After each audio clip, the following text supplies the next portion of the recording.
Greetings, sunshines and sunnies. It is I, Queen J. Lotus, Pimp Sunkiss, coming at y'all right quick, right fast, maybe, with a royale review for LoveCraft Country, the one season it had, episode 5, Strange Case. Honey, okay, this is one of my faves. Y'all know episode 3 is the fave, but episode 5 is one of the faves. Now, without further ado, we're gonna go ahead and get in.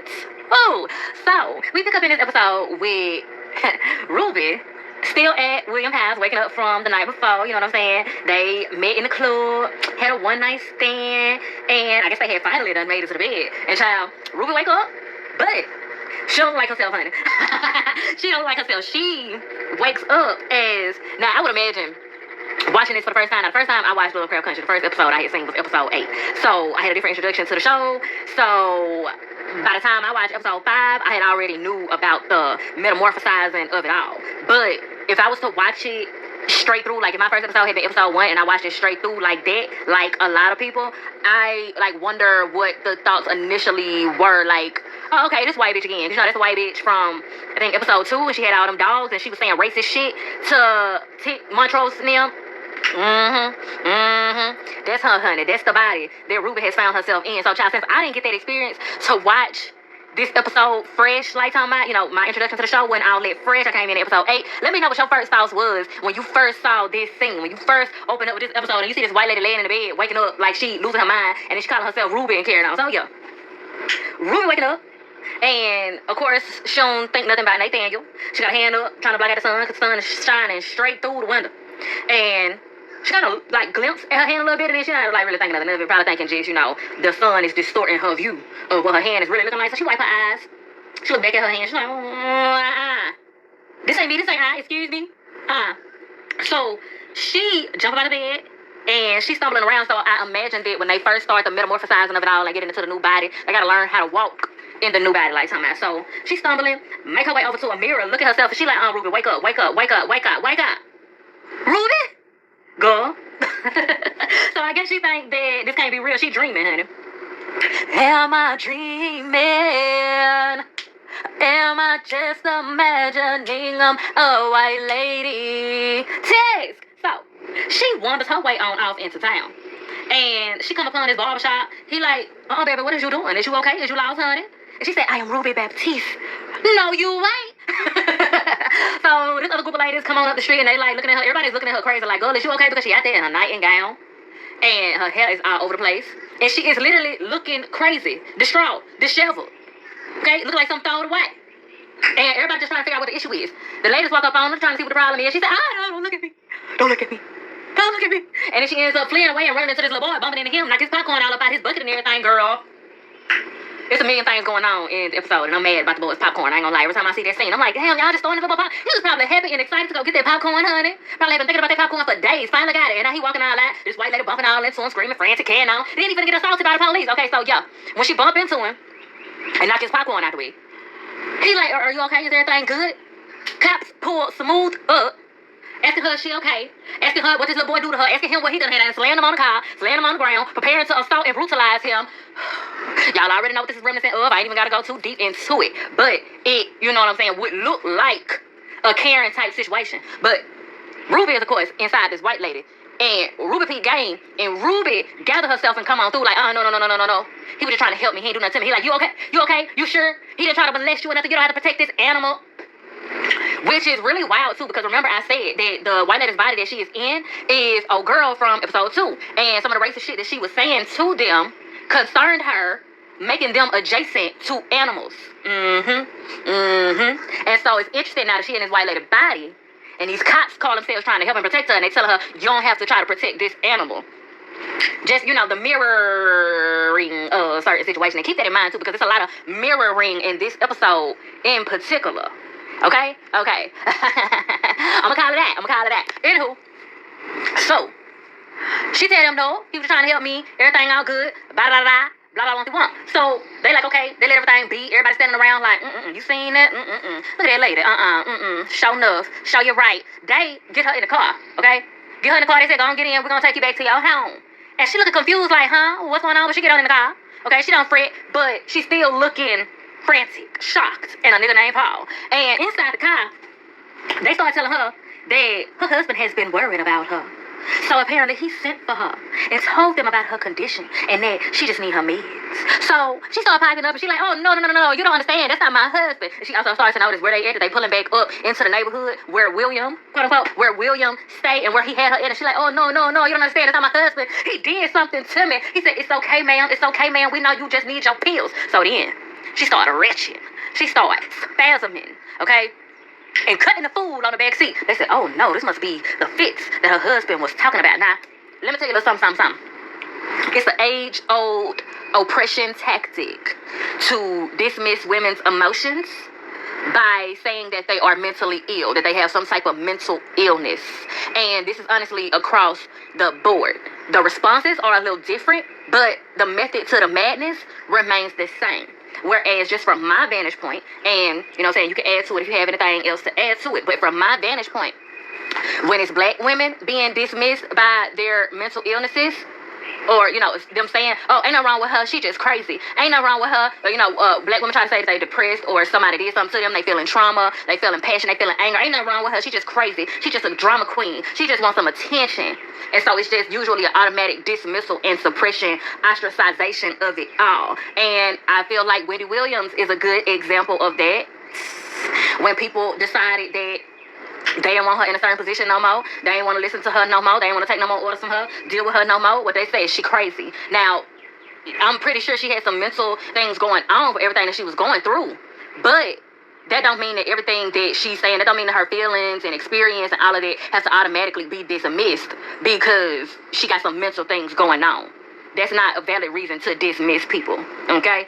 We've seen it with Jaguar Wright. We've seen it with a plethora of black women who've come out and spoken about abuse and trauma that they've experienced. And a lot of people just try to dismiss it because they crazy, they dramatic, they just want some attention. And then if they do give them a diagnostic label, they still even weaponize that label to dismiss what they are saying. Like Jaguar Wright, for instance, okay? Now, of course, because we wasn't there, okay, and we're not inside that lady's mind, we can't automatically say that absolutely everything that she's saying and has said is true. However, some things that she has said has come out to be true.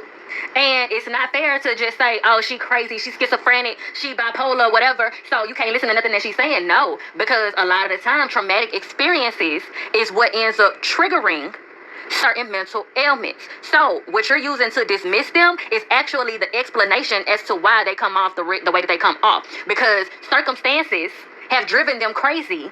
Therefore, they come off crazy. But them coming off crazy don't make them liars. More often than not, that's actually the evidence of their truth. Okay. But what I've observed when it comes to white women, like in this instance, they just want to dope them up, put them on pills, put them on drinks, go stuff them in a rehab. And another example of that would be Britney Spears.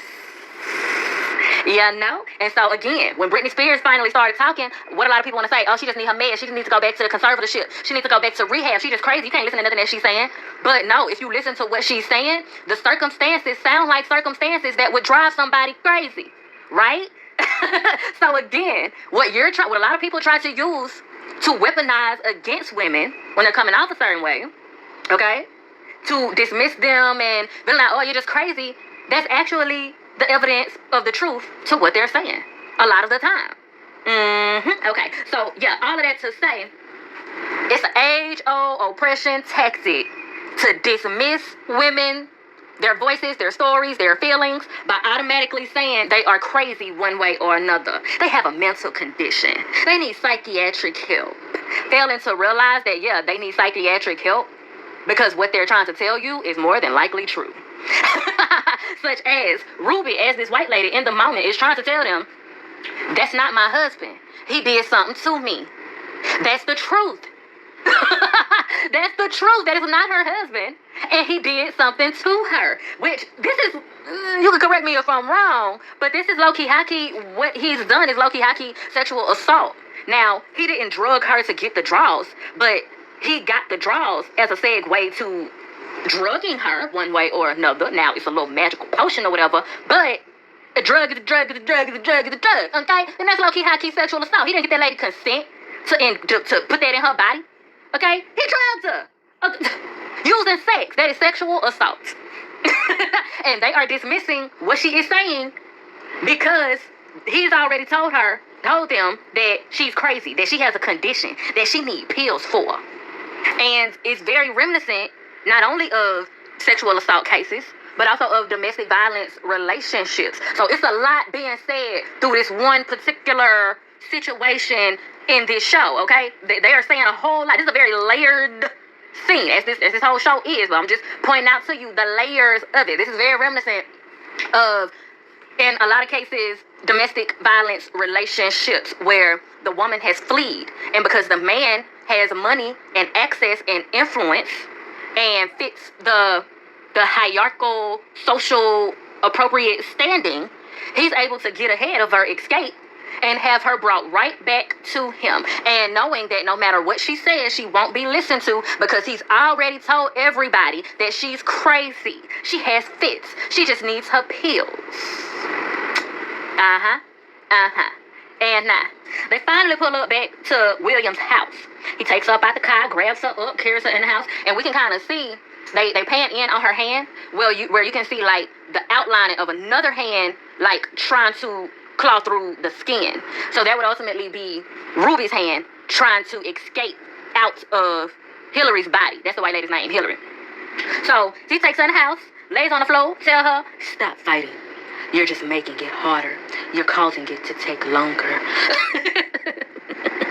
He started laying out plastic, pulling out his gloves, grabs up a knife. He gonna turn the TV on. Now keep in mind these TVs, and if you didn't see the last review, make sure you tune in because I talked a lot about media programming. Now, this episode is going to have a lot of televisions on very intentionally, and they will be, what I just say about this episode, mirroring. So last episode, we had the media programming that I mentioned and talked about by way of Montrose listening to a news report of some sort, whether it's one that was actually playing on the radio or one that he recalled. And now that particular point, the media programming has followed its way into this episode. Programming, yes, but conjunctioning with the mirroring theme. Okay, so keep that in mind.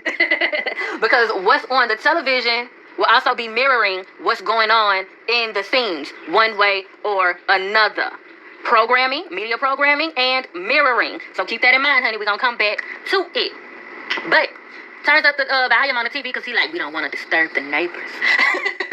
And he goes back over, he done some snatched on back. She keeps trying to like crawl away because she think that she dying and she's scared as hell. She don't know what this man is fixing to do to her. So she already got the white man fear, like, you know, the fear of the white man on top of everything that's going on amongst all this other stuff that's going on that scared the shit out of her. And he got knives laying out on plastic and then done stabbed her, honey. Done stabbed her, started gutting her and skinning her and all of this. While on the TV, what is being talked about is locusts and the way that they metamorphosize one way or another. We'll, you know, talk about this stuff deeper in another video when I do the symbolism and all of that videos. So, yeah, that's the end of that scene. It ends with him scanning and gutting her, basically to pull Ruby up out of Hillary. Now, y'all see the picture, right? Y'all see the picture there. Keep that imagery in mind, because another scene is going to mirror it. Next scene, we pick back up with Montrose sitting in his shell, looking crazy like he always do. Especially after he done some dumb shit. Y'all know last episode, the episode ended with him killing the lady that they went in there and they accidentally resurrected by taking them pages, and then they ran off with her. All of that. Montrose done killed the lady, of course. And Tick and Letty walk in, you know, they prepared to just pick up where they left off and make everything do what it do. They get in there, they see Montrose sitting up looking crazy, so the pattern has already shown that if Montrose is sitting up just looking crazy, he done something he ain't got no business doing. They also look around and notice that old girl ain't there. Her name was Yahima. They know that she ain't there. And he looking guilty. And they asked where she at. He said gone. Tick said, what about the pages? He just sitting up there looking, talking about gone too. So Tick just processed that shit real quick. Then he smooth like a bunch of shit about the furniture moving. Smooth like a bunch of shit about the way. Scared the fuck out of Letty. Letty all up against the wall, screaming, oh my God, Tick, no. Tick done knocked the fuck out of Montrose. Knocked the fuck out your boy. Knocked him to the floor and started putting the paws on him. Putting the paws on him. Blah, blah, blah, blah, blah. Tick, fuck him up. Watch him do his stuff. Watch out. So Letty is freaking, trying to get him up off him, but you know, to no avail. She's a little lady, okay? She tough stuff, but not in comparison to no grown-ass man, let alone a grown-ass man of this man's size and his rage. Child, he's on one. So she starts screaming, somebody please help. He's gonna kill him. Please help. So guys from the other rooms and all up the hallways and byways and stairways, they run in, they grab Tick, snatch him up off of Montrose. He's like, get the fuck off of me. Look like he damn near failed. I wonder if Jonathan Majors used to dance or something. See, he got some dancing in his repertoire, because the way he looked like he was gonna fall, but he smooth, like, didn't, like, caught himself like a motherfucker, like, cause an ordinary person, he would have failed, but, child, he didn't. He caught himself, he was light on his feet, jumped up, he rushed out, raging out, go down to Letty's dark room, that's the room where all her pictures and stuff be at, where she be developing her pictures and everything, and he snatching everything around. He must have thought he was Slim from Soul Food. Again, this is another theme that has followed its way into this episode. Remember, the last episode was called The History of Violence. Now, it wasn't a whole lot of violence in that episode, but the history of it was, lightly discussed and hinted to in many different ways and all of that shit. Now, in this episode, the violence is showing itself into the present. And this is also another implementation of domestic violence. First of all, Tick putting the pause on Montrose is domestic violence.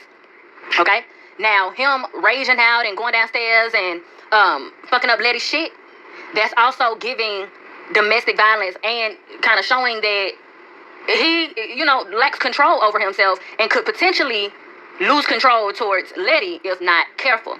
And I appreciate this because a lot of people tend to think that domestic violence is just a man that walks around all the time, mad as hell, being mean to his woman, pushing her around and carrying on. And no, now we have seen some instances where Tick is huffy and puffy with Letty and has some pig-headed mindsets and things when it comes to her. And those can be red flags. Those can be some things too that you want to unpack, nip in the bud, decide from the jump, because those can be things that indicate this person has the potential to harm you, because they feel like your limitations in comparison to them may warrant that, much like Montrose beating Tick when he was a child. Coming from a place of your limitations as a child and as a smaller person in comparison to me warrant that, much like the history of violence that comes from Montrose's father having that same thing attached to it, amongst Montrose's sexuality being in question as well, okay? Feeling as though there are times and places to be abusers and time and places to be abused. And usually that has to do with the normalization of people feeling like other people's limitations in comparison to them warrant I can treat you how I want to treat you when I feel like doing so. Okay? Now, again, all of that to say, this is given an instance that it's not always that stereotypical view of some big man walking around just always bullying everybody, because Tick doesn't have that. He's been shown to be flawed, but he's also been shown to be very likable, very helpful, very hospitable and nurturing and well-mannered, right? Okay? And the minute he lost his shit, all of that went out the window. He done beat the shit out this man, damn near killed him, and now he downstairs forgetting the fact that he gives a fuck about Letty, forgetting that he should be respectful to her and therefore respectful of her things that she's very passionate about. And you're down there just throwing her shit around, fucking it up, tearing it up, because of your own lack of self-control in the moment. And in this case, Montrose did some shit that, would piss anybody off. Because, bro, we went through all of this. Damn near died in multiple instances just for you to fucking kill this. You heard her story at that. You heard her story. She already didn't want to trust us, but ended up doing so. And putting herself out on the limb to try to trust us and help us. And you fucking killed her. And you got rid of the pages. So it's like you just threw it in the trash and burned it. Every motherfucking thing we just worked hard for. Bitch. So, yeah. That'll piss anybody the fuck off. The issue is, just because you get mad about some shit, don't mean you have a right to become what you despise. You see? Okay? Because at that rate, Tick ain't no better than Montrose. Okay? So, yeah.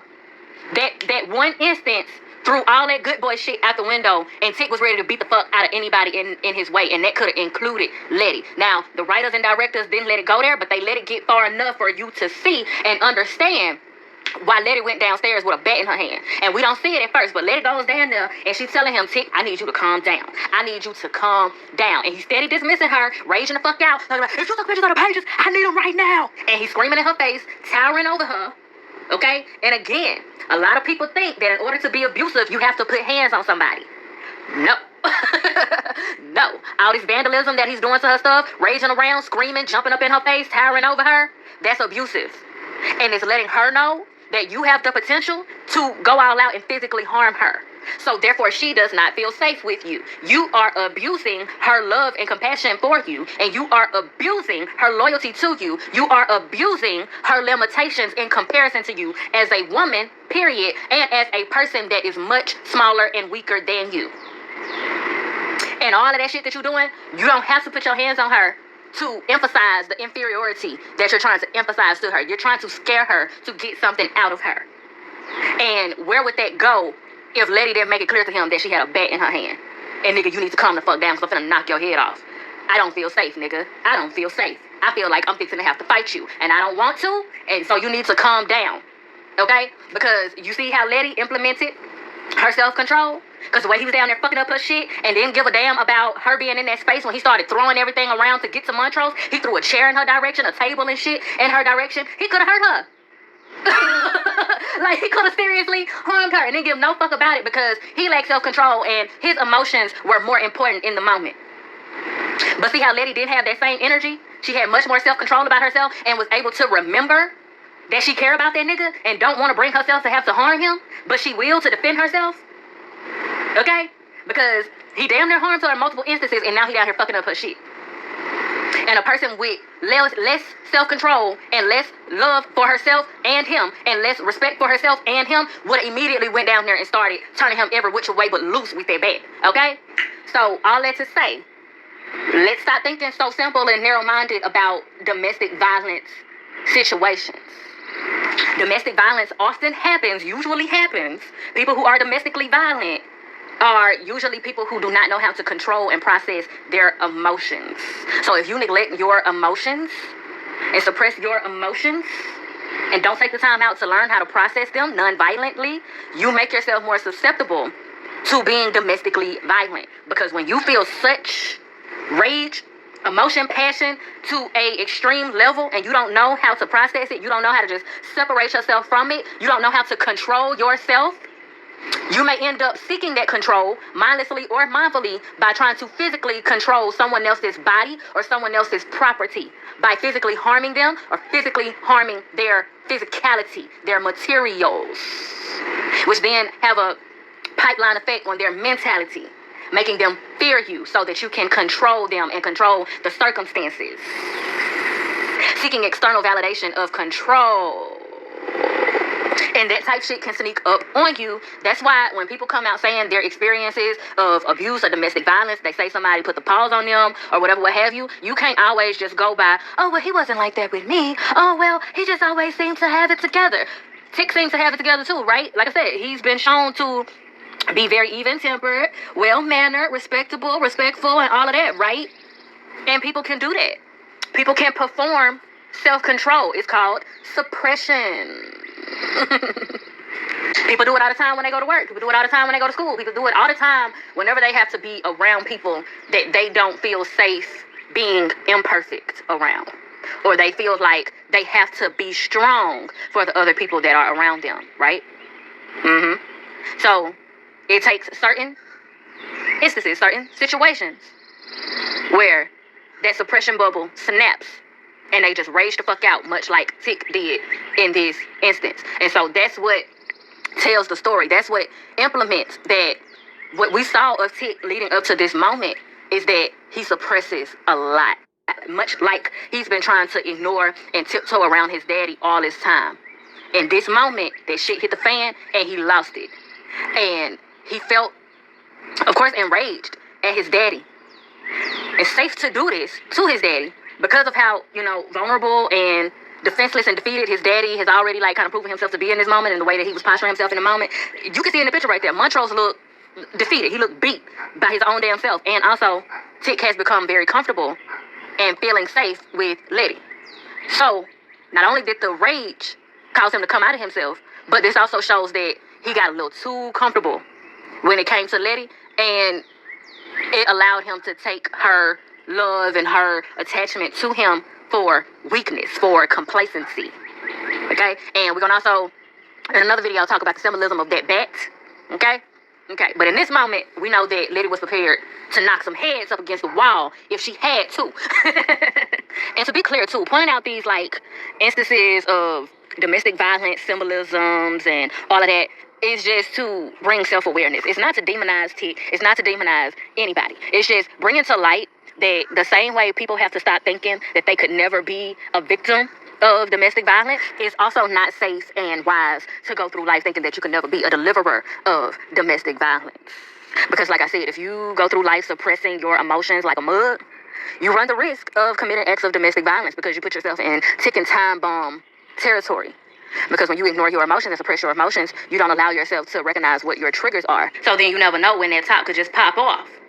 At the drop of a hat, at the drop of a dime, something seemed so big before. And then suddenly, when it's too late, you realize that it was something huge for you. And now you done already knocked somebody's head off, somebody that you actually really care about and was trying to value in your life type shit.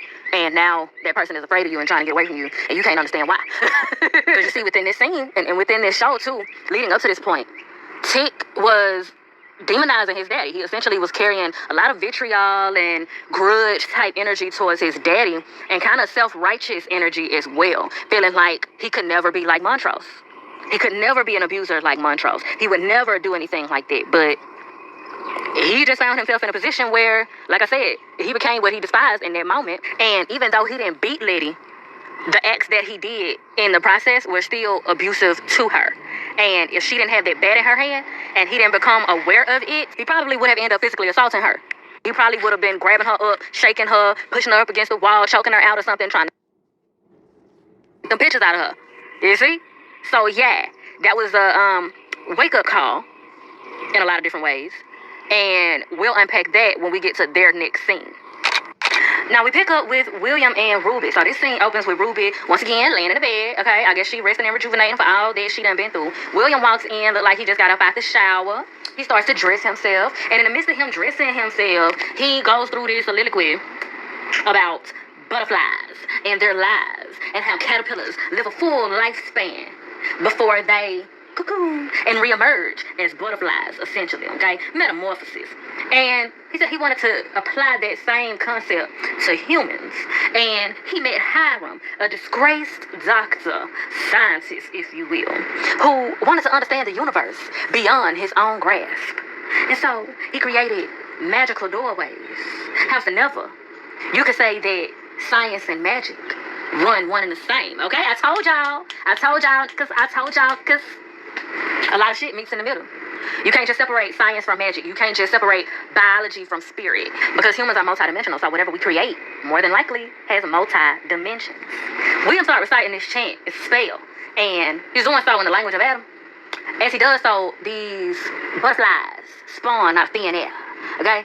And he sits alongside Ruby, telling her, I know you're awake, Ruby. So she goes ahead and lets it be blatantly known, opens her eyes, and she rolls over and she sees the butterflies, flying all around. And then, like, William kind of escorts them out the window, if you will. And she has this realization that magic is real. Now, something I want to point out here real quick, right fast. I told y'all it's a symbolism of mirrors and the mirror ring in this episode. Butterflies are symbols of not only duality and multidimensionality, but also mirrors, because their wings mirror each other. And also, their process of metamorphosis mirrors itself as well. You know, just because something is reflecting something to you doesn't mean that it's always exactly reflecting back your precise perception, right? So take it to the beginning where Ruby looked in the mirror, and she knows that she is Ruby. She is a black woman, but when she looked in the mirror, she saw a white woman. Okay, so the mirror reflected her physicality, but it didn't reflect her soul. Now, mirrors themselves can also be thought of as portals. And again, William just said that Hiram opened up these doorways, magical doorways, parallels. And a main magical doorway that people use when they do rituals, magic, all of that, is mirrors. There are even goddesses, like Hathor, that are symbolized by mirrors. If you think about Disney, mirror, mirror on the wall, who's the fairest of them all? Okay? Portals, mirrors. And I often know it to be like an old Southern thing of a lot of older Southerners not having mirrors in their home. And y'all, I promise I'm going to finish that Skeleton Key review. But if you notice in Skeleton Key, and I notice a lot of, I don't know if they're intentionally doing it or if it's just a parallel, a mirroring of magical works. But this episode has a lot of Skeleton Key-esque things going on, things that would remind you of the Skeleton Key, including the fact that the symbolism and implementation of mirrors in the Skeleton Key. There were no mirrors in her Nana's house. No mirrors in her Nana's house. Oh, girl didn't want to have no mirrors in that house. And she was adamant about it. And, of course, on Skeleton Key, it was because you would be... Now, in the Skeleton Key, they reflected their soul. She was like, if you sit the mirrors out, you'll be able to see the ghosts, the souls of Mama Cecile and Papa Justify. You'll be able to see their spirits in the mirrors. And when she put that mirror, finally, at the end, kind of spoiler, but when she put that mirror up against her at the end, she started seeing the spirit of Mama Cecile. Whereas here, though, you weren't able to see the spirit of Ruby when she looked into the mirror and she was that white woman, right? Okay, but yeah, just to give some other examples of the way mirrors are symbolized and used in the magical works of it all. But like I said, there are some other Skeleton Key-esque implementations in this episode, and we'll talk about them when we get there. So yeah, moving on. Shout out to Miss Misha. So, as they do this whole thing with the butterflies, William escorts them out. Ruby rolls over, has that realization about the magic of it all. And, of course, that's a thing in a good bit of the black community for a long time. It's starting to unravel itself now, but for a long time, and it would be understandable that specifically in this time period, a lot of black people were taught to dismiss the idea of magic, which is actually a large part of black culture, right? So it's another way of erasing black culture and black history by tricking, essentially, and or forcing the black community to dismiss, omit the ideas of magic. It also fractures your sense of wonder and therefore fractures your sense of possibilities. Anywho, but yeah, fracturing one's sense of possibilities also fractures their sense of hope and their sense of liberation. Okay, so keep that in mind too. She asks if she died. After she, has that realization, she says, magic is real. And William says, does that frighten you? And she says that she was afraid when she woke up as that white woman.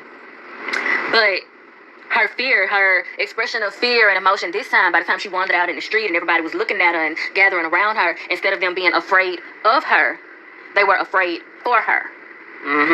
And she had asked if she died in order to become that white woman, and William tells her no. The potion mimics metamorphosis. Okay, so the potion mirrors metamorphosis, but it wears off over time. Now, when they go into the conversation about how she was treated as the white woman versus how she's usually treated as the black woman, and remember in the beginning, I told you that women's expression of emotion across the board, white women and black women's expression of emotion is often met with mirrored responses that are the same yet also different. Okay, so Ruby is explaining that instead of them being afraid of her, as they would have been her being a black woman, they were afraid for her.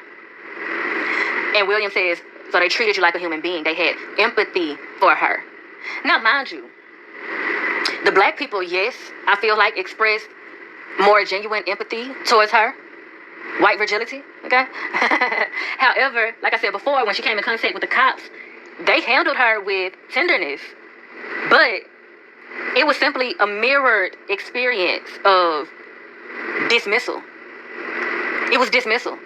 It just felt different because it was delivered in a different tone. But it was still dismissal. That's the mirroring of it. But Ruby's perception of the experience, it feels better because it didn't come with physical aggression, yelling at her, screaming at her, But the reality is, it was just a mirrored experience. Her emotions and her experience and what she was trying to say to the officers was still dismissed.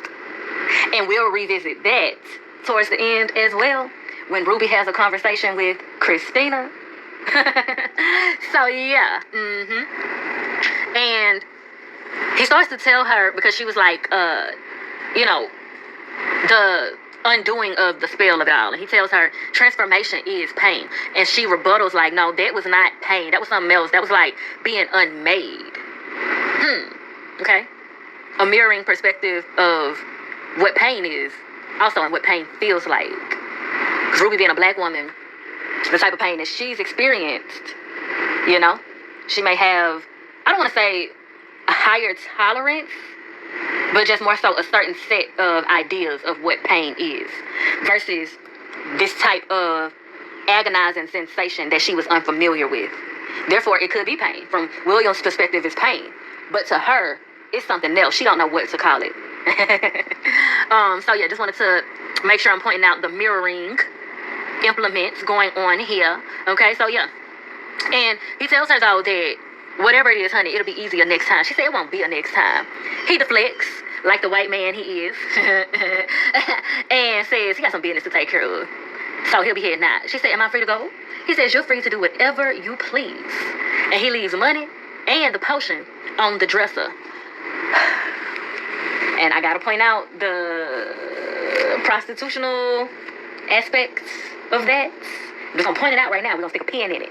Okay? But he left money and a potion on the dresser. Okay? And she can do whatever she pleases. Okay? Okay. So he heads out, and then she gets up gathering her things, and she getting ready to go. But before we see her actually leave, we see her turn around and look at the potion in ponderment. So she pondering, what exactly is it that she wants to do that pleases her? And in the next scene, we see what choice she makes upon her pondering, as we see her walking through the streets, moving through life about as Hillary. And we see the simplicity of her walking around at peace. But at first, as she's walking through the streets, you see she's like remembering her first experience of people not fearing her. But at the same time, she's remembering her original experience as a black woman, a big black woman, moving through the streets, people fearing her. So there's duality that you see in her body language in just this short scene of her walking down the street, doing something so simple as walking down the street. You see a duality of her like, I can do this peacefully because I'm a white woman. But shit, I also remember not being able to do this so peacefully as a black woman, a big black woman at that. And granted, Ruby is not the biggest of people in general, but as it concerns society standards, she is considered a big black woman. And that comes with some extra stigmas, unfortunately. So, yeah. And I appreciate them displaying Ruby in all of the ways that they do, because it allows, especially somebody like me, who is a light-skinned, small black woman, to be able to, like, just look through a lens and see a good depth of their experience that, you know, I could never understand through experience, child. So, yeah, it makes a whole lot of things make sense. But so, yeah, she's moving through the streets, child, just doing something ever so peacefully, ever so simple as walking through the streets, walking down the street in peace, crossing the streets in peace. And not only does the actress who plays Ruby do very good body language acting and facial acting, but the lady who plays Hillary also does a very good job of that as well, especially as she is playing Ruby as Hillary.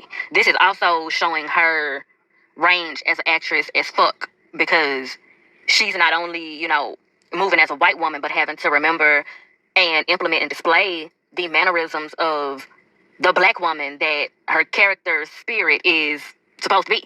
You know what I'm saying?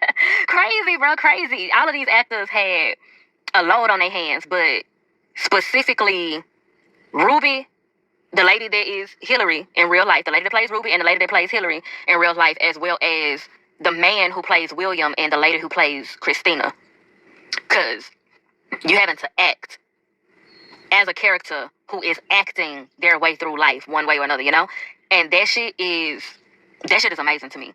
But yeah, Ruby Hillary finds her way into this all-white ice cream parlor. And this is quite significant because she orders, not only is she there in general as a black woman in a white lady's body, but also she's ordering vanilla ice cream. And for those of you who don't know, it was not always legal. It was a part of, I believe, Jim Crow laws. Jim Crow specifically. Now, of course, there are laws and were laws in general surrounding, keeping racism and segregation and all of that intact. But there's specific Jim Crow laws, I'm still not sure. I know Chicago is considered the East, but I've also heard people consider it the South, and I've heard people call it the Southeast. It's an amalgamation of a lot of different regions and a lot of different cultures. I know that Southerners migrated to Chicago, and so Chicago has its own culture that is also heavily influenced by Southern culture, Southern black culture in particular. So I'm not exactly sure about like how the Jim Crow laws were distributed in that sense, but I do know that this scene is highlighting the illegalities of black people being able to have vanilla ice cream. Like, it was taken that fucking far.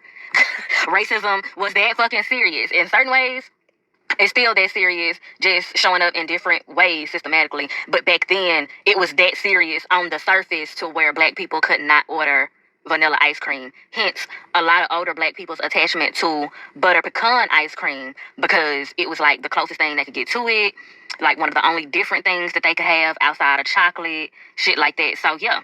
And in that scene also, we see her embracing the peace of being able to have vanilla ice cream in peace. And as she's moving around the parlor and out of the parlor, she's kind of just looking around, observing the responses and or lack of responses to her. Like, trying to see if they're going to react at all, and then noticing that there is no reaction. They're just moving about like regular people, like she's a regular person. And that goes back to what William said, like they're treating you like a regular human being type shit. And I ain't gonna lie, honey, I think that is so crazy that at one point, black people, melanated people as a whole, were not allowed by law to have vanilla ice cream, because I really don't like a bunch of fancy ass ice cream. I don't really do sundaes. I don't like a whole lot of going on in my ice cream. I really prefer to have plain vanilla ice cream. So, like, my whole experience of ice cream would be totally fucked up if I had to grow up in those times. And it makes sense to me so much more now why ice cream is such a simple pleasure for a lot of older people. Like, even my parents, I noticed that they have this intense proclivity towards ice cream. Like, indulging in ice cream is such a meaningful experience and moment in life. So yeah, it makes sense. And that's coming from like even mixed ethnic black people type shit. And I also noticed that with more monoracial black people also, the ice cream is a big thing. Like, when you finally get your hands on some ice cream, it's like, ugh. And I know ice cream is a guilty pleasure across the board, but I mean, it's a whole nother thing when it comes to black people and having their moments with ice cream. So what's your favorite ice cream? Your favorite flavor? Your favorite brand? Drop it in the comments. My favorite flavor and brand of ice cream is homemade vanilla by Bluebell. When Bluebell was out of commission because they had a whole listeria thing going on, baby, my heart was hurt. I really don't even like no other ice cream like something else outside of the Bluebell brand, besides sherbet. And when it comes to sherbet, I like the orange. I'll eat the strawberry, but I prefer the straight up orange. I really don't like peach flavors. Bluebell has a homemade vanilla with peach that I kind of like, but I can't give it too much because, again, I don't like stuff in my ice cream. Unless it's cookies and cream, and I'll deal with the cookies, but it can't be too many cookies. The cookies have to be in chunks, and it can't be like a whole lot of. I don't like all that going on in my ice cream.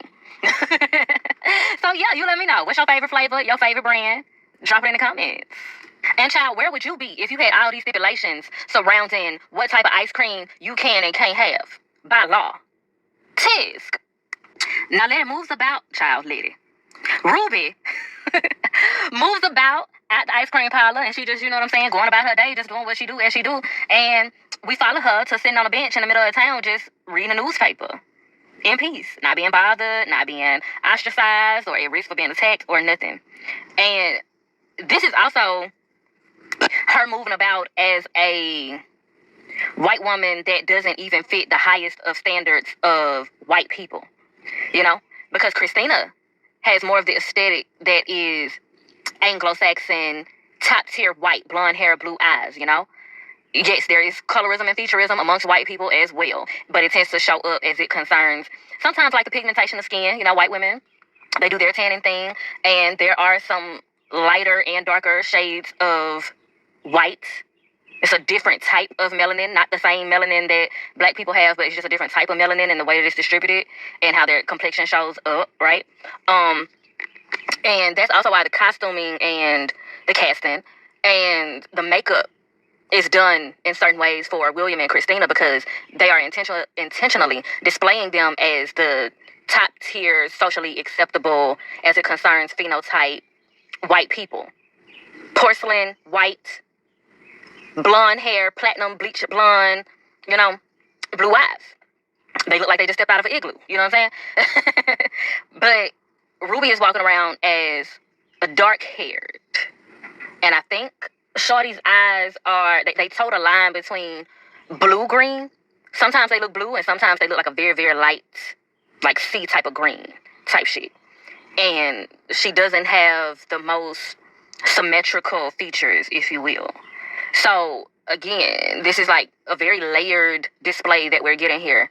Ruby walking around as a, in some ways, what could be considered a disenfranchised yet high class, like disenfranchised phenotypically, but high class by her clothing, the quality of her clothing, and the type of hairstyles that she wears as this white woman, you know? And saying that her experience is still much easier than a black woman by any standards, let alone a big monoracial black woman. So even though Christina William didn't give her a potion to turn her into a white woman that looks like Christina, she's still having a drastically other side of the pillow type of experience as a white woman than she would as a black woman in general and the type of black woman that she is. Some things so simple as walking down the street, getting some ice cream, and sitting on a bench reading the newspaper. A lot of things that, honestly, a lot of us as black people modern day take for granted. I hear a lot of black people modern day talk about, oh, ain't shit changed. We still da-da-da-da-da. And don't get me wrong, a lot of the oppressions and things of that nature do still exist. Racism is still very much so real. At the same time, I still do see a lack of gratitude for the things that our ancestors fought for. Things so simple as walking down the street in peace, getting ice cream in peace, sitting on a bench in peace. And in certain areas, it's still not so peaceful for black people to do those simple things in certain areas. But in a lot of areas, those things have changed. And I feel like a lot of black people's mindsets definitely have to change with that, especially if we want more things to change. You know, it's about the energy that you carry. You can fight for a whole lot of things, but if you're carrying a defeated energy with you, an oppressed energy with you, you're not going to get much done. And a lot of our ancestors got shit done because even though they were in oppressive situations, their energy was liberated, and that made a large difference. And that's a large part of what the magic in this show also symbolizes. The liberated energy. It's not just the magic itself and the spells and the rituals and all of that itself. It's also about the authenticity of the energy that you're carrying with you. Because you can be in a liberated physical experience, but functioning like an oppressed person. And so then you try to do a spell or whatever, what have you, and it backfires on you. Why? Because the spirit picked up on your spirit, the truth of your spirit type shit. Just like you can be in an oppressed situation, like a lot of our ancestors, physically, but your spirit is in tune with that liberation that you're trying to get physically. So you do what you need to do, activism, magic, whatever, what have you, and it pulls through, and it manifests what you meant to manifest because your spirit was genuinely in tune with it. But yo, now there's also a butterfly that greets Ruby in this scene as well, where she's sitting on the bench as Hillary reading the newspaper. That butterfly is like a pale blue type color. That color, one of its representations is rebirth and hope. And I feel like that's intentional because this is like rebirthing, of course, the metamorphosis of it all. But it's causing a rebirthing and a new hope in Ruby because she's being able to have a new experience. And of course, there goes back that duality and the mirroring of it all, and the symbolism of the mirrors, duality, and the butterflies. But interesting. Some very interesting shit going on here that I'm going to stick a pin in, and we're going to hop on to the next scene. We pick up with Tick and Letty in the garage. First is just, we see Tick, and he's nursing his wounds from beating the fuck out of Montrose child. And he's also just going through some books and papers and things that they've accumulated and that he's come by throughout their whole journey of everything. And Letty walks in, and she sets this vial on the table that I'm not really familiar with, but based on her lines, she says, I did take pictures of the pages. I just haven't had time to develop them yet. So by my millennial mindset and perspective, my young millennial mindset and perspective, I would infer that that little vial that she set on the table is what pictures were once stored in, like the original memory card. That's what I'm assuming, honey. That was the original, like, quote-unquote memory card. It's a little tin cartridge, little tin container that has images stored in it that she has to, like, go through this more extensive process to develop. Which I honestly think is pretty cool. And low-key, high-key would probably make you value things even more. Like, value pictures, especially if you are a photojournalist, like it seems like Letty is.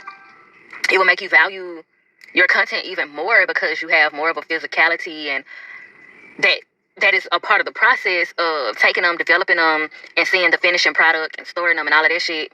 That just makes you appreciate it more, you know? It's very interesting. I'm gonna definitely do some research on that to see more about how pictures were taken and stored and developed in the 1950s versus now, because that's very interesting to me.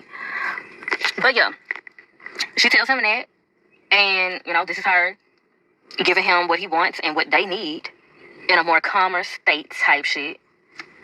So this is her also showing, look, I fuck with you. I'm not holding shit against you, but her also, like, being prepared to just walk away in that moment also gives that, like, I'm still not totally back comfortable with you, like, talking about as a result of everything that just happened the other day. Like, here, I gave you what you wanted, and this is how you get what you want in a more calmer state. You don't get what you want out of me by acting a fucking fool. But as she prepares to walk away, he grabs a hold of her, which you can see in the upper picture there. He grabs her hand delicately. Because a lot of niggas will, like, snatch you up by your elbow crease, goddamn. And that shit gives a whole nother connotation. But he grabs her hand delicately yet intentionally, and it's like, hey, thank you, you know? And I feel like that's not only thanking her for the pictures, but also thanking her for just being who and how she is, and it having an influence on making a difference in who he had the opportunity to grow into, like talking about. Because like I said, that instance back at Montrose Place could have been way different, could have been so much worse. And let me be clear, this is not to say, like, that anybody who's experienced domestic violence, that is your fault at any rate, because plenty of domestic violence victim survivors try a plethora of different things to keep the abuser off their ass, and it don't work, okay? But this is just, that moment and this moment is an instance where we see just the truth and the duality, the multidimensionality of Tick. And let's get into his explanation when they actually do address what happened, right? Because he follows up with that thank you by saying, for stopping me. And that solidifies that he's not just thanking her for the pictures, but he's thanking her for stopping him, for being who she is in a way that is willing to defend herself to the death, for essentially loving herself, because defending yourself when it's needed, for real, is an act of self-love. And so him recognizing that display of self-love within her, by the way that she was prepared to knock his motherfucking head off with that bat if she needed to in efforts to defend herself. Like, you know what I'm saying? And it's something that really you probably can't understand unless you love yourself in that way, for real. So it's something that is hard to describe. But like I said, her loving herself enough to defend herself when and if needed is also an act of self-love to him, because it helps him help himself. Because if she would have cowered to him in that moment, the demon in him would have conquered over everything, right?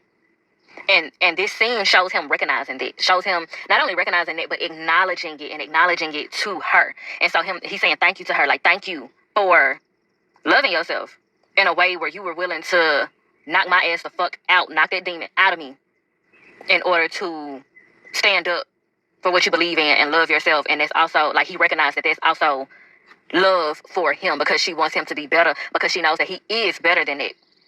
So she actually challenged him to be better than that, even at the expense of herself, potentially. And that also goes back to last episode where Montrose had that talk with him, telling him, you know, she's a lot like your mama when they get to doing that fussing and, you know, that quote-unquote strong woman shit. That's love. It don't feel like love because that's not what you used to being told that love is. You used to hearing love is all bubblegums and roses and this and that and the third. But sometimes love is your woman yelling at you, cussing you the fuck out, and being prepared to knock your motherfucking head off because you are in an internal battle with yourself that's becoming external and putting her in danger.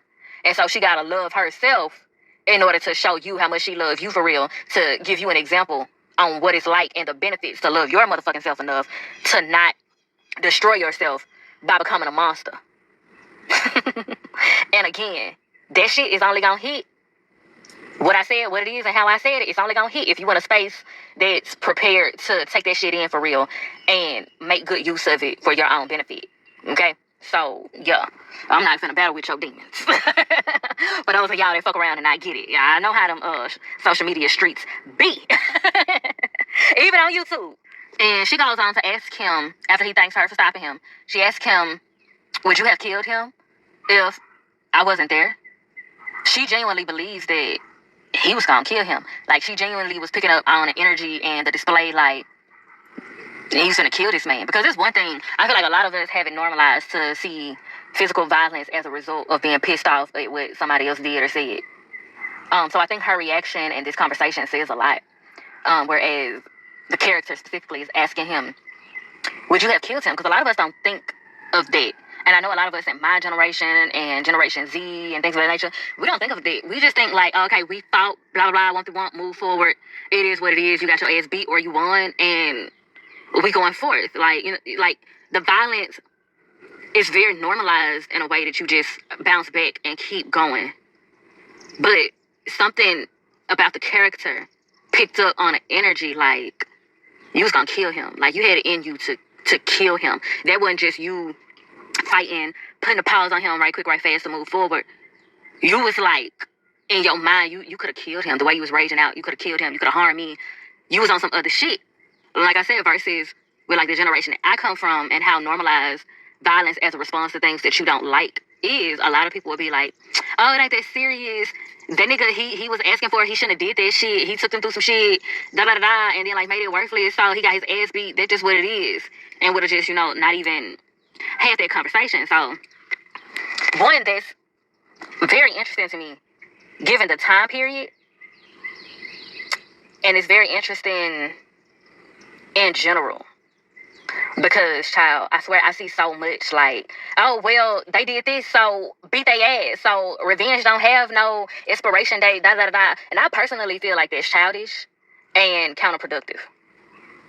So, yeah, but to move forward through the scene, we'll go in depth with that conversation another time. But to move forward through the scene, his response to her when she asked him, would you have killed him if I wasn't there to stop you and all this and that and the third?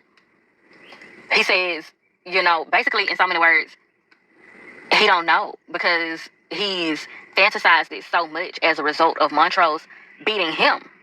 And for so long, he didn't think that that type of rage that Montrose had and that type of capability and vitriol that Montrose has, he didn't think that it was capable of him. He didn't think that it was possible in him because he knew what it was like to be on the receiving end of it. But he found it within himself in the war. And in so many words, like his communication of that gives that, like, yeah, he found it in himself in the war, but he thought that it was just the war bringing that out of him. He didn't count on just his everyday life bringing it out of him also. And that goes back to what I was saying from that original scene, that as much as you can't get too comfortable thinking that you can never be a victim of domestic violence, it's also not safe and not wise to get too comfortable in thinking that you can never be an abuser or never be an inflictor of domestic violence as well. Because a lot of people who end up inflicting domestic violence, abuse, sexual abuse, whatever type of abuse, a lot of the time, those people have experienced it themselves, like Montrose. Montrose was beat heavily by his daddy. And I'm sure at some point Montrose thought that he would never be that type of person, but he turned out to be that type of person as a result of not processing his trauma, not even being able to acknowledge it as trauma, as abuse, as what it was, the history of violence, coming up and showing itself as a strange case. So T, the character, seeming to realize that what he thought was just a war, bringing this rage out of him and him being able to use it for his benefit and the benefit of his war brothers and all of that, turned out to be something that he got to find the balance in. The duality, the mirroring, he got to find the balance in it. It's a time and a place. And he almost really fucked up. And in certain ways, he became what he despised.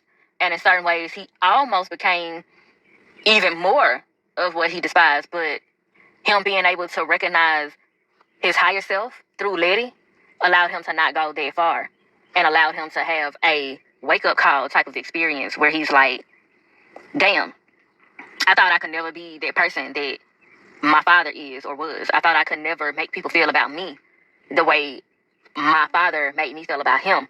But I was literally just in that experience and almost even in a more in-depth type of experience of that. So let me motherfucking pull back and check myself. Sometimes that's possible. A lot of the times, it's not.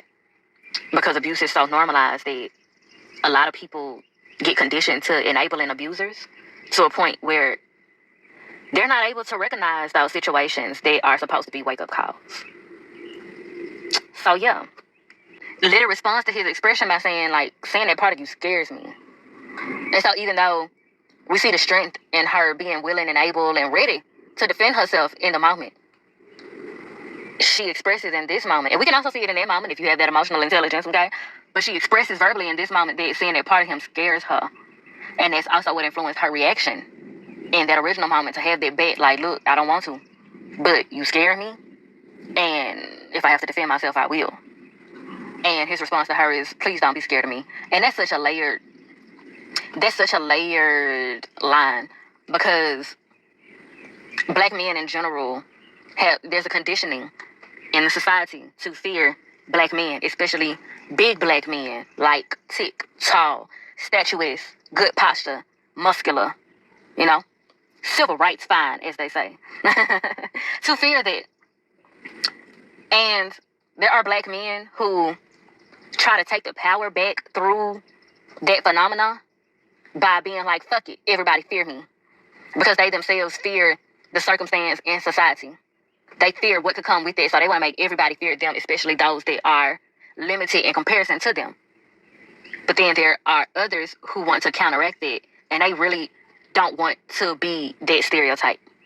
And so Tick is showing up as a black man who doesn't want to be that stereotype. They don't want to be feared. They want to be the opposite. They want to be the example that just because I'm a big black man doesn't mean that you have to be afraid of me. Doesn't mean that I'm out of control of myself.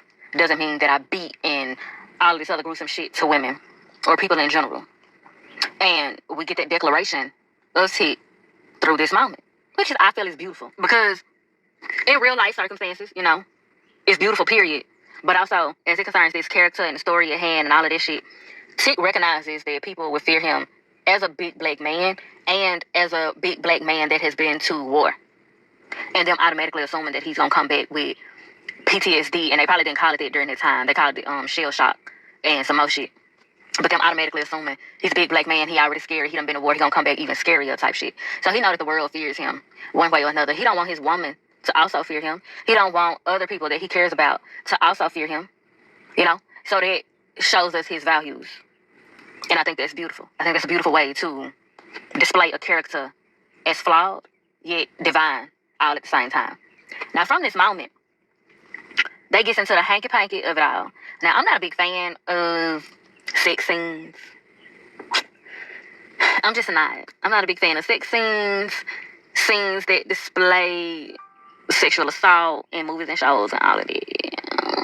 It don't really do nothing for me. I get that a part of it is to just show, because art imitates life imitates art, all of that. So it comes with the territory. But I don't have much to give for that because it just don't do much for me. It don't evoke much in me. But they get into the hanky-panky. in the scene. And this time Letty is on top, so I guess that shows, that is to show us the power that she has and has grown into throughout the whole experience, and with Tick in particular. So yeah, that's the rest of the scene. They get into the hanky-panky. So we back at the ranch with Ruby and William. But this scene starts off with just Ruby in the tub singing, "You got me in between the devil and the deep blue sea." Now, that's a song we're going to analyze another video, Half and Never. I'm going to take a few minutes, seconds maybe, whatever, just to unpack it a little bit here as it applies to Ruby in this scene and everything that she just experienced amongst her other experiences and all of that. So yeah, just that little short excerpt, those lyrics, "You got me in between the devil and the deep blue sea." So this gives me, especially with the look on her face, she is smiling and she's laid back, and we know that she just had a good day on the town, honey. So she's feeling good by everything that she's experienced. It's like she's finally got a taste of a lot of the things that she's been craving and feeling deprived of. Howsoever, it's like she also is wondering about the cost of what she's gotten a taste of, and also the essence and the truth of where that taste has come from, right? So as we go throughout this scene, William pops up at the door. William pops up at the door. And he just standing there staring at her all adorningly and carrying on. And she said, stop with the bullshit. Stop it. Because I don't nowhere near believe that I'm special enough for you to be sharing your magic with. And that's basically her saying, I don't believe you doing this for free. You want something more than what I done already gave to you. You feel me? William step in and talking about, well, why not you? You know what I'm saying? Why not you? He roll up his sleeves and he sit behind her to tend to her while she in the bath. He washing her back for her. Now that is, it's kind of on the nose with it, but it's very symbolic in some different ways as well. Now clearly, again, she's wondering about the cost of everything that he done impressed upon her. He didn't why not you? I haven't felt more magical since the day I laid eyes on you, and all that slick talk the boys do. But he commenced to washing her back. You know how that phrase go. I wash your body and you wash mine. But the phrase in particular is, I wash your back, you wash mine. Which is, I do something for you, you reciprocate. Reciprocation can be a simple gesture of intimacy, right? But they ain't, it don't take that long to form intimacy, bond sometimes. But this is too good to be true because of everything that she's gotten in such short time. This is too good to be true, especially being the fact that he's being so nice to her. And he's a white man in this day and age, let alone the 1950s. He's a white man, okay? And she's a black lady, a big black lady at that, okay? So it's more to it. Again, too good to be true. Now, what I'm also noticing about this too is not only is this given, I wash your back, you wash mine. Basically, she gonna have to owe him something momentarily. But also, the way that she's propped up in the tub, and you think about the historical elements of white and black relationships, especially during the 1950s, it was more so to be expected that you would see her tending to him, pampering him, right? But he's doing it for her. So especially in the 1950s where he ain't got to do none of this. He could literally monkey stomp her shot out to Rodney the Voice. But he could literally drag her out in the street and do whatever he wants to do to her in peace. But instead, he got her propped up in the house, give her everything she could ask for. She could do whatever she please. And he's making himself submissive to her. Now, this don't have to be, washing somebody's back, especially if it's your mate. Y'all do things for each other. You rub their feet, they rub yours, run their bath water, all of that. You wash your back, you wash their back, they wash her, and all of that. It ain't got to be no degrading thing. It's just the historical elements of the racial divide in this time period. It would be more so a degrading element and more so along the lines with the times if it was Ruby handling him. And it would be more expected, him being a white man, to degrade her and have her be a servant to him. You feeling me? So yeah, that is also something to solidify to her that you really want something because you are making yourself submissive to this black woman out of nowhere. Okay, they ain't been knowing each other but a couple of days and all this. You giving her everything and you making yourself submissive to her, tending to her in the bath, treating her like a queen. Already, you want something. So after he says that, this the first time he's felt magic in a while since seeing her and all this other carrying on. He said, but I will need a favor when the time comes for a woman friend. He said it's a small favor. That's what he say. In comparison to what he's given. That's what he say. He said until then, you just do as you please. In whatever skin you like. I do kind of wonder what ways he would have came through for her if she did whatever she liked in her black skin. But I'm also feeling like he knew that that wouldn't be the skin that she chose. He knew that now that she done got a taste of that good white privilege, that that's going to be what she dabbles in more so than not. But then, kind of get back into a conversation because he asked her, why you didn't use none of that money that I left on the dresser? I left that money up there. It's still there. First of all, it's a big, it's cute or whatever, but what kind of lady you think she is, honey? You leaving money on the dresser after y'all done got into it like this here. That's, treat her like a hoe a little bit. But nah, she said she ain't need it because whiteness was the only currency that she needed, for real, for real. And she goes on to say, she don't know whether it's harder being colored or a woman, honey. And for Colored Girls, one of the For Colored Girls poems was playing over the montage of her going through town as Hillary, having her ice cream, reading her newspaper, all of that. And I love how this line is also a callback to For Colored Girls because it's No More Love Poems. It's called back to No More Love Poems by Lady in Yellow. I forgot what the number is on that one, but it's Lady in Yellow, if I'm not mistaken. But what Ruby says is a callback to that line in that poem where she says, I survive on intimacy and tomorrow. That's all I got going. And the music was like smack. And you know about that. And still refused. My dance was not enough. And it was all I had. But being alive and being a woman and being colored is a metaphysical dilemma I haven't conquered yet. Do you see the point?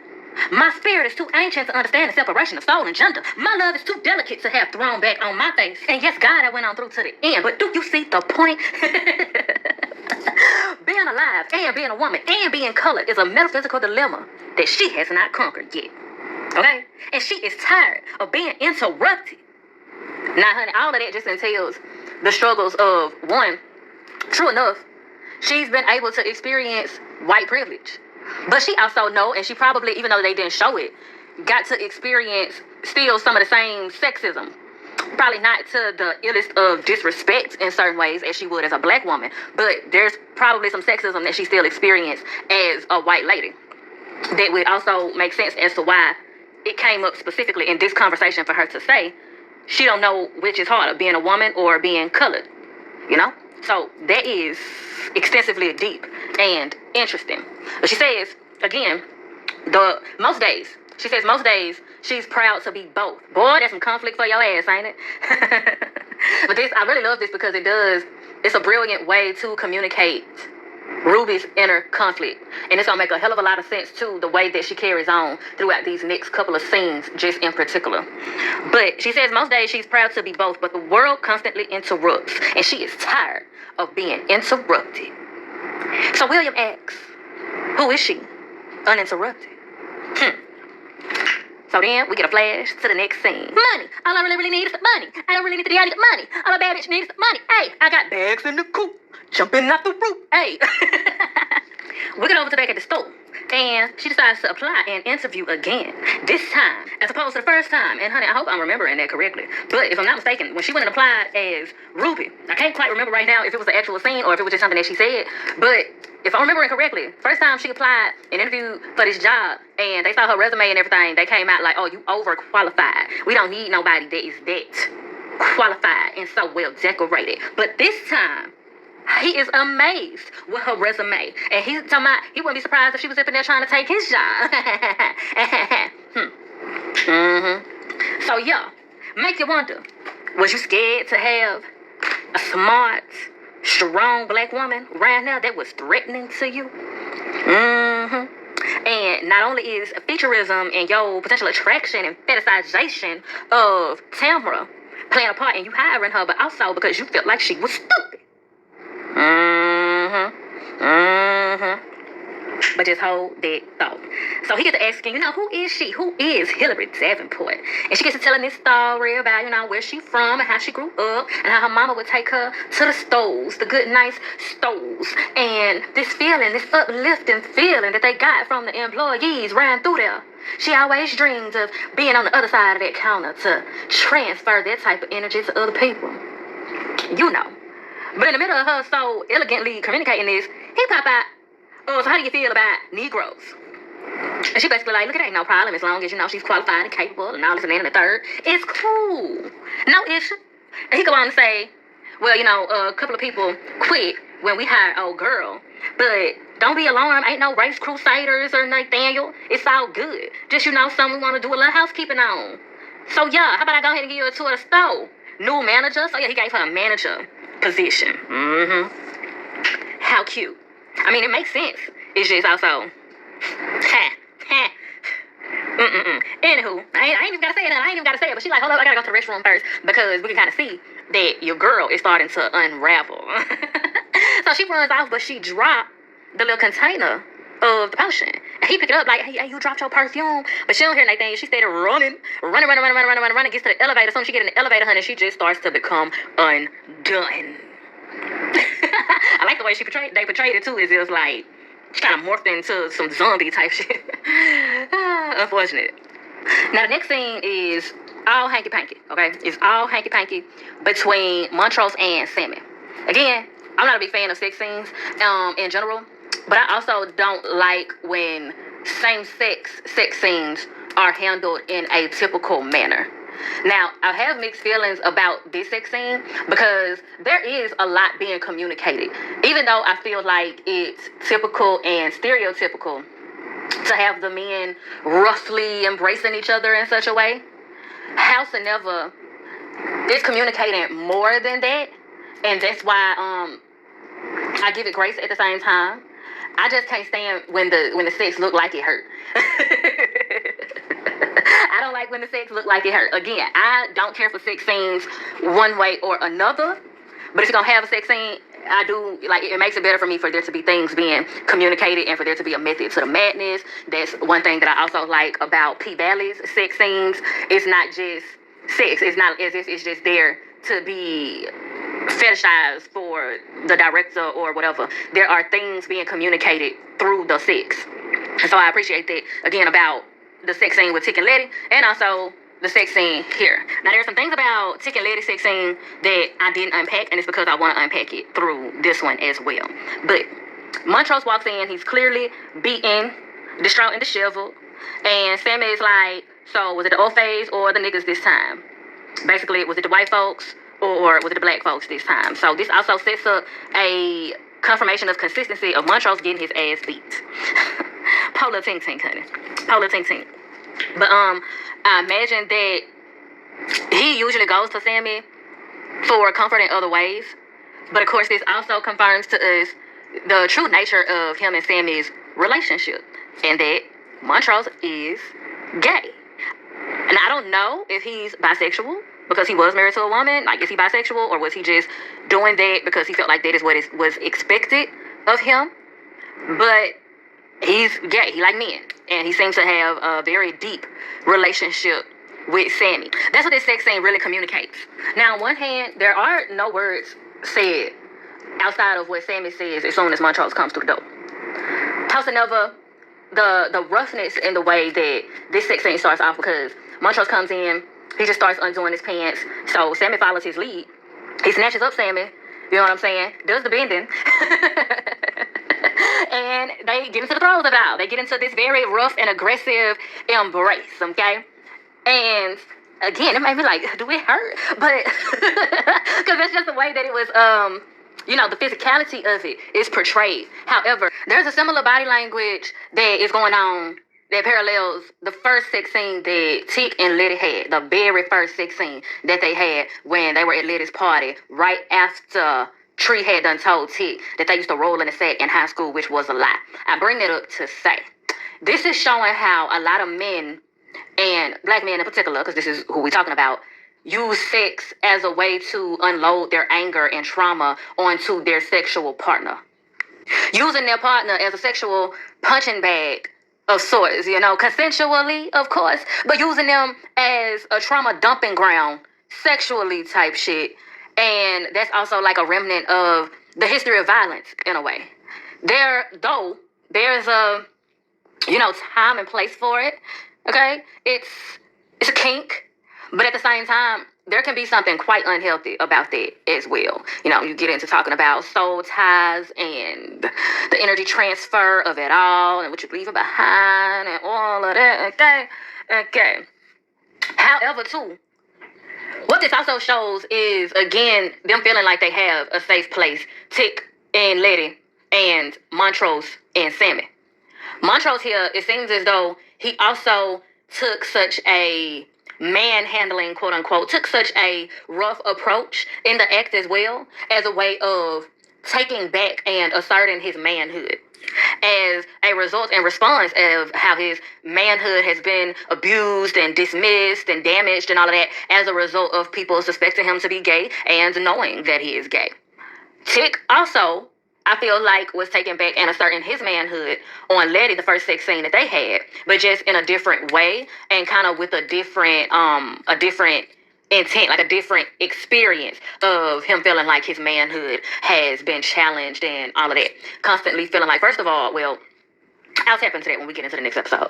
But the other way Tick felt like his manhood was being challenged is when Tree stepped to him talking like he had done been with his girl, you know what I'm saying? Tick felt like his quote-unquote territory was being stumbled upon and threatened. So Tick felt the need to put his dick on the table and let it know what it is and what it's gonna be. Okay? So, yeah, that's where we get into that primal essence of sexual activity. Two different situations and experiences. However, coming from the same history of violence, okay? Just kind of two different sides of the same coin, if you will. However, though, we see Montrose, as I say, taken back and asserting his manhood in the way that he approached the sexual encounter and went through with it and everything. We then, shortly, see him, flip the table. And we get to see that Montrose don't just do the bending. He can switch it up, if you will. And we see him begin to go down on your boy Sammy. And again, that shows the duality. That shows Montrose's duality. And shows, to me, people get all tossed up in the gender roles and when it comes to same-sex couples, asking who's the man and who's the woman and all of that, when it goes back and forth. Again, everybody has feminine and masculine energy. So most relationships, honestly, those that do the best, from what I have seen and experienced, those that do the best are those who have good balance of their masculine and feminine individually and know the time and the place to use them when they are functioning as a unit with their mate. Okay? So again, butterflies, duality, the mirroring of it all, yeah. And I know a lot of folks can't stand the fact that there's a same-sex sex scene, particularly between the men and all of that. They just trying to do it, yeah, blah, wump. Gay people are human beings and they exist and they have sex. Get the fuck over it. Now, also, again, I said that I don't too much care for sex scenes and content. However, I appreciate when it's more than just a sex scene, when the sex scene is contributing to telling the story. And I highly appreciate that, again, about all of the sex scenes that are used in this show, as well as in P-Valley. Special shout out to P-Valley. Moving on. After that, we pick back up with Ruby as Hillary over to the store. And the manager guy comes on out, he greets her, and he kisses her on the hand. And she's giving this look, this kind of welcoming, but also uncomfortableness as he kisses her hand. And I feel like that's coming from a conflict of, okay, act normal, and also that not being normal, because it wasn't, if I'm not mistaken, it wasn't legal, it wasn't approved for white people and black people to have such physical interactions with each other in that way, be touching each other and stuff. But what this also is the fact that everybody is not, some men feel like they just being courteous when they do stuff like that and being gentle, in a way of greeting a woman. But it's still good to, wait until you know exactly what each woman's boundaries are. And I feel like Ruby was also uncomfortable with this act just off the fact that she felt like she was getting a creep vibe off your boy. And it also makes me think back to when he hugged her in the office after he offered her the job. He had hugged her and everything real strong. And the look on her face, again, it's a conflicting thing because she was starting to become undone from her Hillary skin. But at the same time, she might have been feeling her a little too much. And that may also be what she's feeling in this moment. Like, dude, you're doing a lot of touching up on my hand, kissing my hand, all that type of carrying on. Like, it seems innocent, but at the same time, it's a vibe that's being given. And it'll make more sense as we go through the episode. But he tells her basically that, his lips may not be all of that, but he hoped that they good enough to extend her some good luck on her first date. She accepts that and goes on about her business. She looks over the horizon of the stove from upstairs, and she can see some customers complaining about Tamra. That's the black girl that work up in there. And she hear them complaining about, I've been standing here all this time, and she ain't been back. I've been waiting 15, 20, 30 minutes. What is going on? And Ruby goes on down to basically check on the situation and introduce herself to Tamra type shit. And she runs into her. She says, you're not going to be able to uplift the lives of these customers if you're not at your station, honey. And Tamra turns around, kind of shook it. And it's like, I'm sorry, I was only supposed to be gone for a couple of minutes, but the boy needed feeding, the cow needed milking, the kitchen needed cleaning, the shoes needed shining. In other words, her fellow white lady co-workers have been having her do all of their damn jobs. So it's interfering with her being able to do her job. Now, I'm sure quite a few people can relate to that in a multitude of different instances, how, you the overachiever at work, and or you just actually do your job. And you just doing your job and being good at what you do, folks think that means give you all the work to do. And let everybody else just chill and mosey on by and skate through how they do. Honey, tisk. So I guess we're getting to see a bit of where that type of behavior started. With there being some exceptional exceptions in the equation. And what I mean by that is laws coming into play that require and therefore allow black people specifically to be hired, and there are quotas and limitations on how many you gonna let through, and therefore them being a minority amongst majorities, they end up being treated like slaves. They end up being treated with inferiority. A shame. Low down, dirty, shame. But as Tamra goes through the list of all the things that her co-workers had her doing, Ruby, as Hillary, lets her know, hey, breathe, relax. You're not in any trouble. I just like for people to be in position so I can get the chance to know all of my co-workers, Okay? It's all good. I remember hearing you say that you applied on a whim. And before she can get that sentence out, Tamra is like, I told you that? And yeah, Ruby is letting her slip show a little bit because, baby, you is not Ruby right now, remember? You is Hillary. She didn't say that to Hillary, okay? But Ruby tries to play it off and say, Mr. Hughes must have mentioned it in the interview and the rundown and everything. So yeah, that man named Mr. Hughes. And she played out saying that he must have mentioned it or that. And she goes on to say, he also told me that your hiring caused quite a bit of a stir.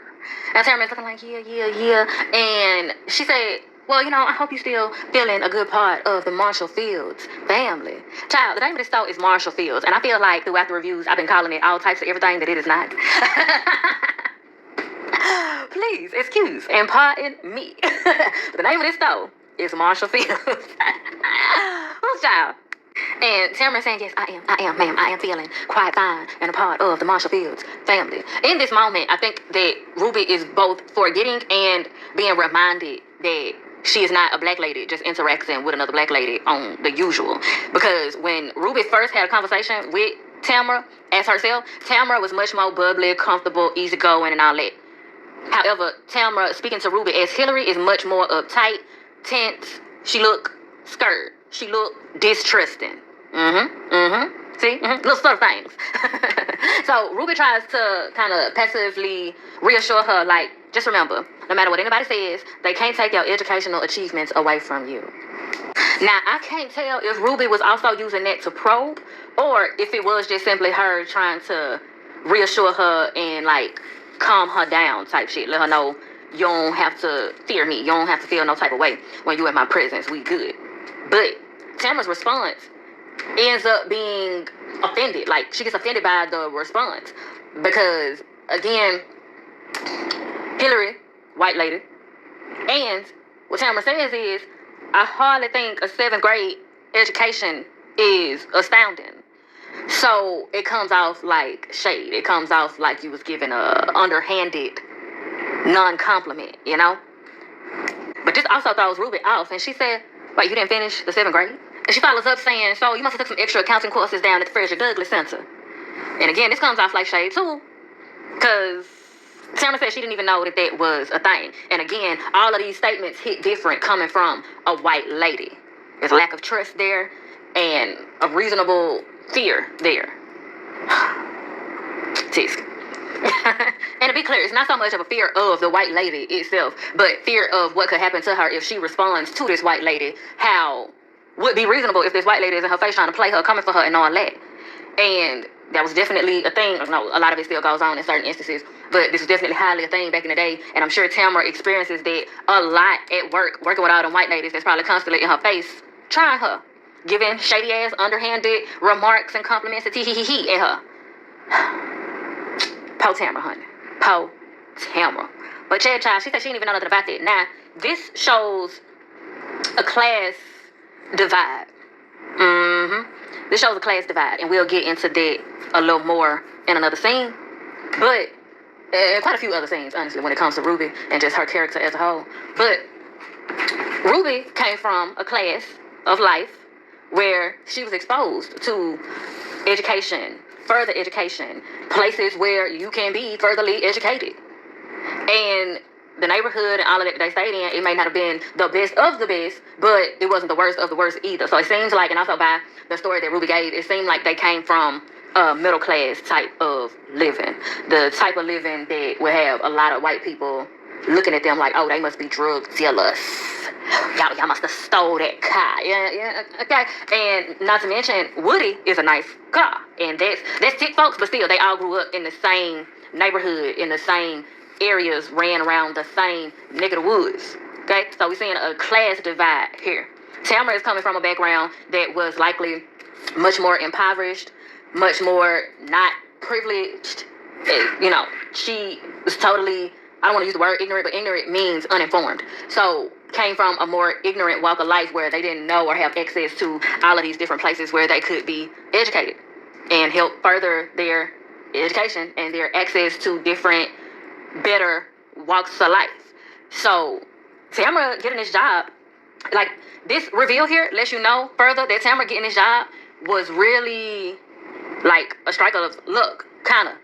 Because it's better than where she come from, even though she's still having to deal with bullshit on the job. And it also kind of paints a picture of like, damn, Ruby, you thought you had it hard. But this girl clearly came from a much rougher background.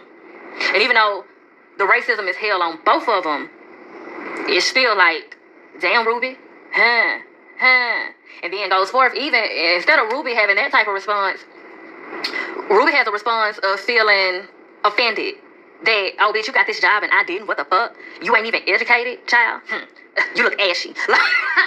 She literally grabs a vial of lotion, sticks it to her and say, your hand's ashy, and walks off. Like, girl, you in white lady skin, but so, you know what I'm saying? Even though she in white lady skin, this is showing you some further truth about Ruby herself. Yeah. We'll tap more into that in the future. We got down to the break room, and Hillary is mingling with the rest of the white girls. Tamara ain't down there, evidently. I don't know how that thing used to work. Educate me if you know. I'm guessing either Tamara just stays out the way because she know that she ain't all that welcome like that, or there's a separate break room for her being a black employee. Or she have to go elsewhere and break. I don't know. But Hillary downstairs in the break room, mingling with the rest of the white girls. And they down there trying on clothes and cracking jokes on each other.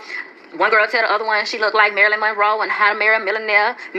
She got on a fur coat and everything. She turned around talking about which way is the wind blowing. Old girl gonna tell her that coat with clothes, honey, if you stop eating all them bonbons on. Just disrespectful. But Ruby tell them, as Hillary, I think it's about time, 30 minutes is up. We should go ahead and get back on the floor.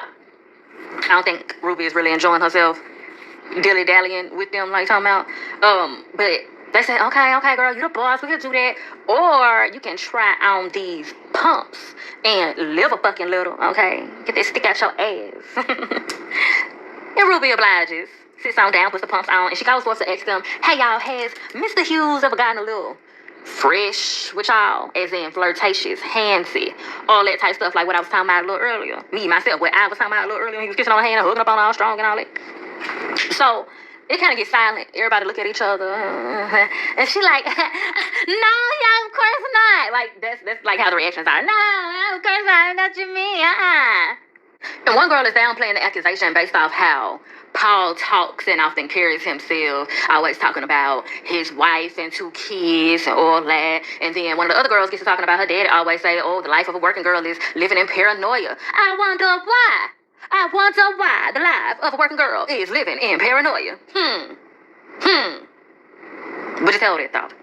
They just, you know what I'm saying, move on past that. And Tutti Frutti by that white man that stole from Lil Richard and that, you know, was set up to steal from Lil Richard starts to play. And they starts, you know, dance around and all that. And Ruby, as Hillary, but still with her black girl rhythm, starts to do a mean step and switch on them and carrying on. And they start talking about, girl, them rhythm and them hips, you about ready for the colored version. Talking about Lil Richard. Honey, so many things wrong with it. But we'll talk about that when we get into the music analysis of it all.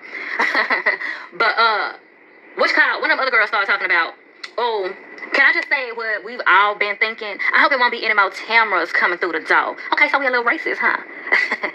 As if we didn't already know.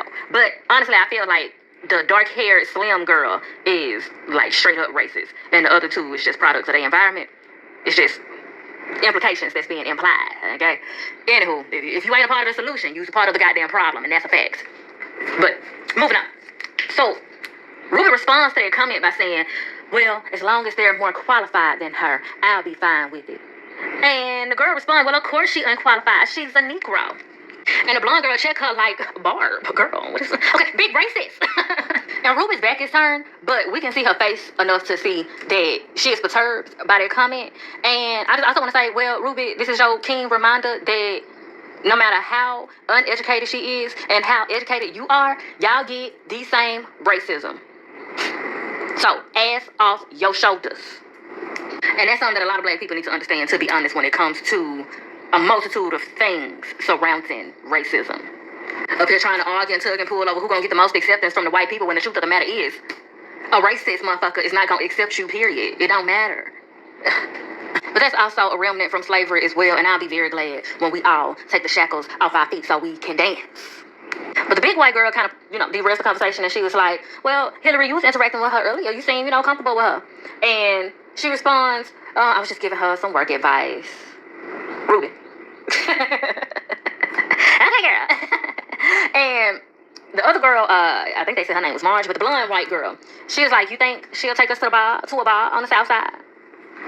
And Ruby, being a self-hater, as she do, but I also think that this is like her white passing protective tactics coming through, saying that, oh, ain't nothing special over there on the south side. Ain't nothing special over there. I don't know why y'all want to go over there anyway. But there's a dual response there. On one hand, she's trying to protect herself because she don't want to have to go over there and act like she's something that she's not. Okay? I'm sure she would want to interact with her people as herself. It'll be a much better time, right? But also, that's a genuine response of Ruby looking down on herself and where she come from. Unfortunate. But yeah, she said, ain't nothing special about being over there to the south side. Trust me, I know. And this guy, I'm like, oh, wait, you been over there? Oh, my gosh. Hey, let's get it. It'll be like a safari. We need a guide. Oh, my gosh. Weren't you scared over there with all those people? So Ruby is getting a very clean, unedited, just casual version of how they talk about the peoples. And she really want to snap, but she knows she can't. And so it's like, even though she is walking around as a white lady, she is in the position that Tamara was just in with her. Hearing these words and these thoughts and feelings and not being able to respond how she wants. So, yeah, you changed your skin, but your muscle memory remains the same. Now, by the end of the day, they all walking out, and William is there to pick up Hillary. And the rest of the girls are thoroughly enamored, like, oh my God, he's with you, that's your man, oh my God. And he is handsome, honey, he is, okay? He could use a bit of facial hair for my liking, okay? But even outside of it, your boy is handsome. And I done seen the actor too, outside his costumage and everything, for this character, he is handsome. But they're like, yeah, girl, that's your man? Oh my gosh. On the verge. And Hillary responds, only when he behaves. I know, that's right. And she walks on over, greets him, hugs him. He try to kiss her. She turn her head like something, so he gets on the cheek. And they post up alongside the car. He asks her how was her first day at her dream job. And she said, well, it's a lot better than being somebody's charwoman woman. And William says, you don't want me to kiss you as Hillary? She says, do you want to kiss Hillary? He said, baby, I want to kiss whatever you want me to kiss. Oh. So Ruby kind of plays him off and is going into her bag to pull out the potion for her to re-up. But he tells her to hold off on it because he got something he needs her to do for him. And she said, oh, okay, now the devil tells me what I owe. And he says, I need you to attend a party. Got somebody I need you to meet. Her name is Miss Braithwaite. I'll give you the rest of the details when it's time. And he pulls her in all adorningly and affectionately, okay, rubbing his nose all on hers, and tells her, it's a box in a bag with your name all over it. Now, he done propped up like this is just the gift of all gifts. She go back there, she grab that box and open it, baby. It is a maid uniform. Honey, I would have had the biggest Karen moment out there. For real. Now, we get to the party later that night, and Ruby is walking around serving hors d'oeuvres, deviled eggs. Symbolism, honey. But she walking around serving hors d'oeuvres, looking mad and mean as hell. And I don't blame her, not one piece of a bit. But this kind of gives us, like, some of the things that the movie The Help helped educate us on, which is the deeper knowledge and understanding that a lot of the help would have, like, fly on the wall type positioning to a lot of conversations and things that would be happening, and also being able to fly under the radar of a lot of shit. So as Ruby is moving on through the party, we hear Officer Lancaster talking his shit.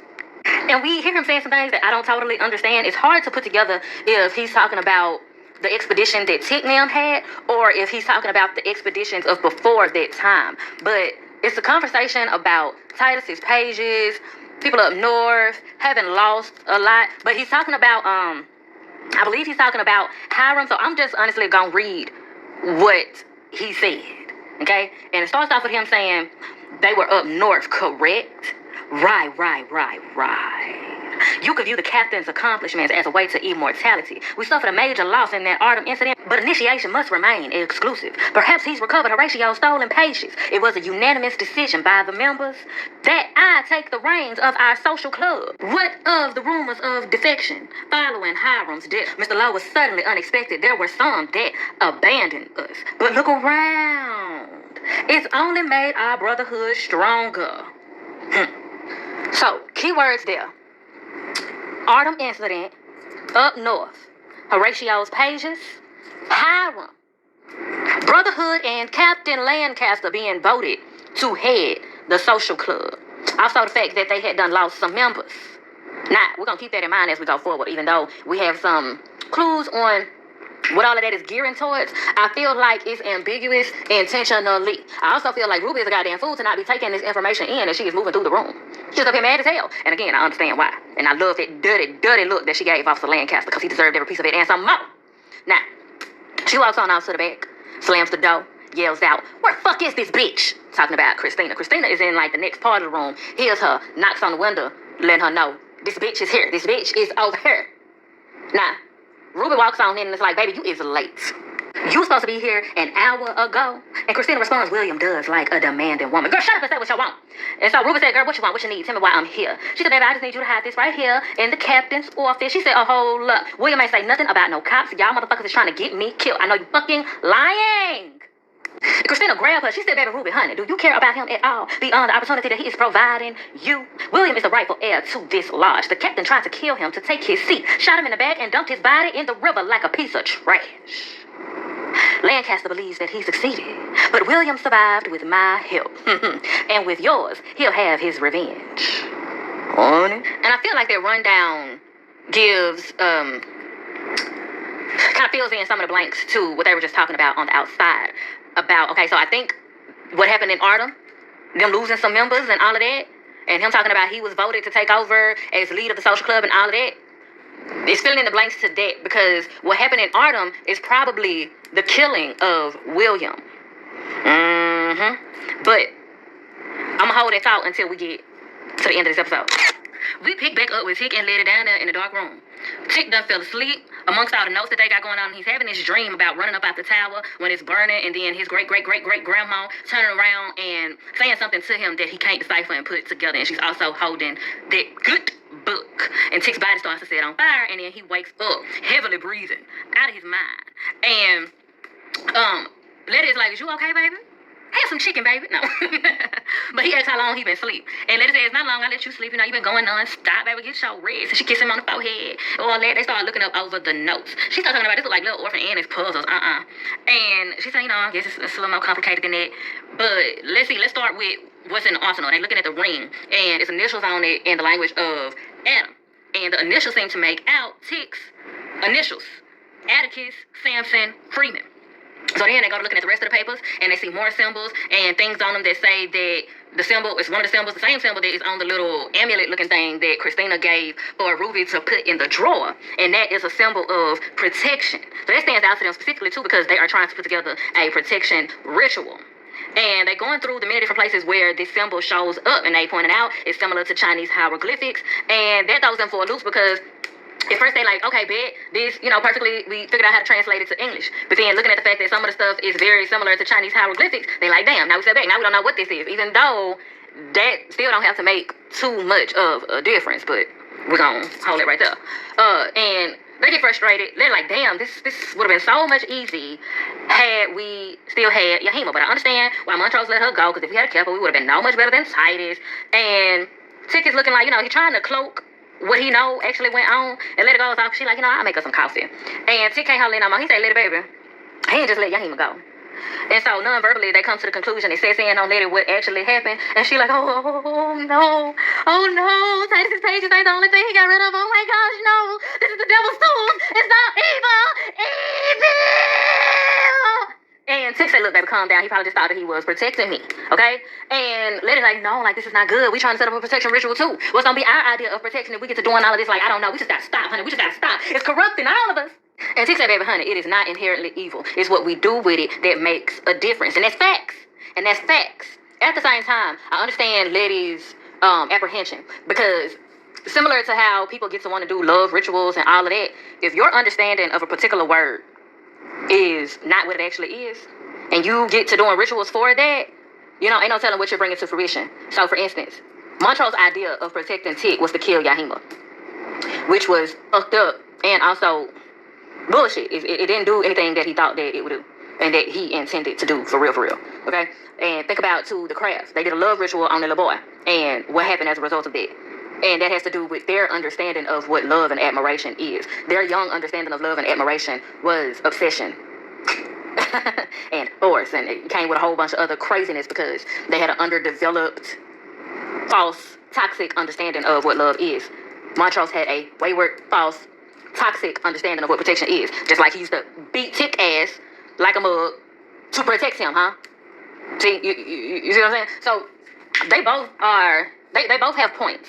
It's not inherently evil. It's about what they do with it that matters. Howsoever, they do need to have clear understanding of what these words mean. So that if and when they do a ritual, and I'm speaking like in real life as well, if and when you do a ritual, you don't end up making matters worse because you have a false sense of what you're trying to bring into fruition. Okay? But Tick is like, baby, what we want to do? We want to set up something to protect ourselves, or just let all this stuff happen to us. And we pop back to Ruby, still annoyed, but now kind of shook it. Walking through the hallways, trying to act normal, acting like she just looking at the pictures on the wall, looking back and forth in to make sure that don't nobody see everything that she doing and trying to do. She gets on up into the office, goes in there. She placed that amulet, little rock-looking thing with the symbol on it. She places it in his desk, as she should. And baby, she should have kept on going, but she just had to be curious. And she goes on over to that closet where that man has been yelling and moaning and groaning, and she opens the door and sees the gruesome imagery of it all. This man is in there tied up, and she says later on, half dead with his tongue cut out, all re-sewed up and everything. And baby, she wants to run away. She's clearly disgusted, but she got to run on up in there with him because folks is coming into the office now. So at the same time, maybe she shouldn't have ran out because she probably would have met them coming on out the door, and then that would have been a whole nother situation. But while she is in there, she put her hands over her own mouth and over his because he will not shut up. And it seemed like, no, I ain't trying to be insensitive or nothing, but he won't shut up. And he gets even louder with her being in there with him. It's like, dude, Now, clearly he's in pain. But what you want to get louder for? Now, on the outside of the closet, they having a conversation. And they basically talking shit about things that's been going on in the party. And Lancaster, his body looks weird when he takes his shirt off and everything. I'm not sure what is going on there, but we see that this man is sewn back up. So something has been taken from him. This is giving some Jeepers Creepers ass shit. So I'm wondering if Lancaster has been, it takes it back to Hiram. Hiram was dismembering his subjects and using their parts for magic and other things. So Lancaster probably has a similar thing going on of some sorts. But, okay, we'll figure out what that's about when we figure out what that's all about. In their conversation, he starts, of course, he's talking about everything that's going on the outside. He don't like them folks and all this and that. And he say it's going to take Horatio's pages to get him in. He also talking about Christina wanting the Ori and how he plans on basically getting her to bring it to him one way or another. And I think he mentions the guy in the closet and some loot that they had done stole, him and his people had done stole, and they trying to get him to speak on it. So something he says here makes me feel like they took his tongue to do some rituals on it to see if his, the energy of his tongue will tell the truth. Do you got that man tongue in your mouth? Honey, this man be speaking in riddles, and it's honestly upsetting me and my homegirl. Now, it's the next day, and we are at Marshall Fields. Tamara is setting up shoes on the display. And Ruby, as Hillary, runs on over in this pretty blue dress, honey, shook out, distraught and disheveled, busting at the girl. You have to put the white heels with the monochromatic dresses. It's the way that our appeals to uplift our market clientele. And Tamara says, I'm doing my best. She said, well, baby, your best is not good enough. You want to be a credit to your race? You have to be better than mediocre. And you want to know why? Because white folks are even more fucked up than you think they are. They have got shit that you can't even imagine. That's why you have to be exponentially better than them so you don't end up in some closet half dead with your tongue cut out. And of course, everybody is looking on like, is she okay? What's she talking about? What is happening here? And Mr. Hughes walks over and says, Miss Davenport, is everything okay? Are y'all good? She says, we're fine. In fact, Tamara was just promising to take us all out to the south side tonight. So we just let our hair down, right, Tamara?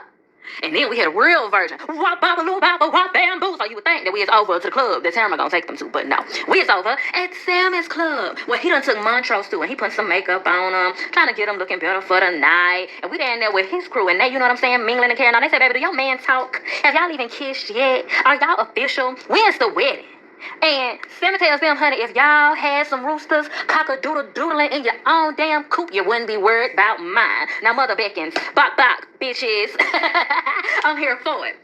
So they put him on his dress and some other accessories that he plans on wearing for the night. And he says, fresh from ravaging the shores of Great Britain. A savage, African-eyed cicada. It's poised to take over the world, leading a drag swarm to lay waste to Chicago's most lavish of balls. Tonight, featuring a never-before-seen dance called La Costa Migratoria. Now, the entrance to the scene and the exit of this scene is both a mirroring. Of course, it's mirroring from the break room scene that we had, the way that it was set up, and the girls all down there mingling and gathering and carrying on as they do, and the way that they are set up in their dressing room mirrors that. It's very similar, the way that things are set up, the fact that they're trying on clothes, and also the fact that Tutti Frutti is playing. However, it's the black original version of Tutti Frutti that is playing. Also, the femininity of it all. So we got that mirroring, and then the end of the scene mirrors by playing that tune again, the wop bopaloo bop wop bamboo. Howsoever, it transitions to the club that Tamara ended up taking them to, taking the girls and Mr. Hughes to. So before we get into that whole rundown, I am going to continue through the night of them at this club, the ball that they are having. So we see Sammy up on stage doing his thing, the La Costa Migratoria. Doing his thing, honey, going in, letting have. The crowd is going wild. Montrose is standing over to the side, looking all tied and through, as he do.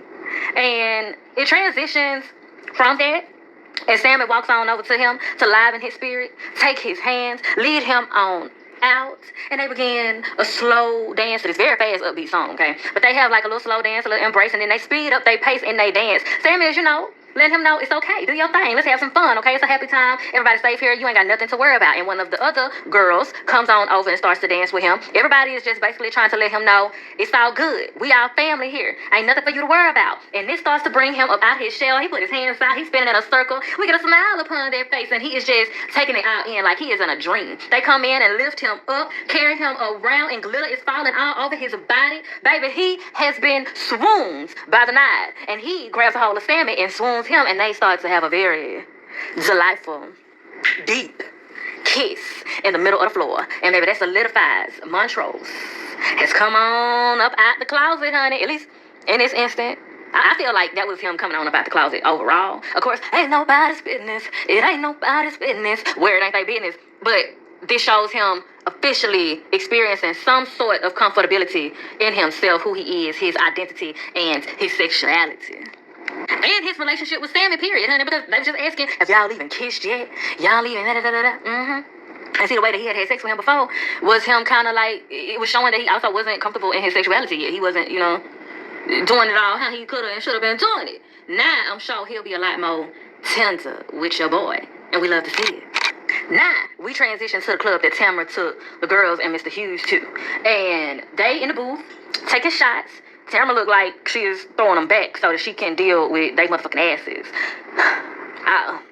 I'm sure that being amongst them, too, is like interfering with her ability to really enjoy her people and her time off, because she basically done brought work home with her in more ways than one.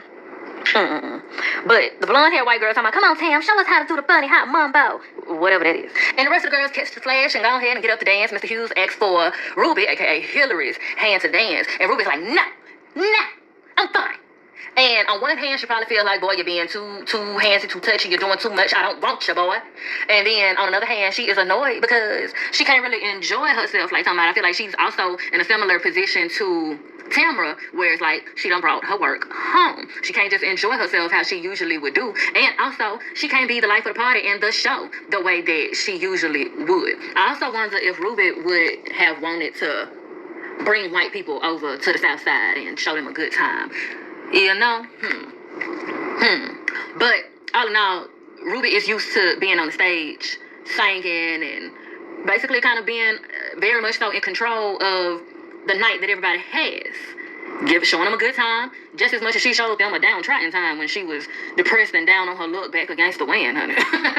But yeah, she's used to being the conductor of the vibe when it comes to those types of things. And it's like she can't do that in the skin that she in.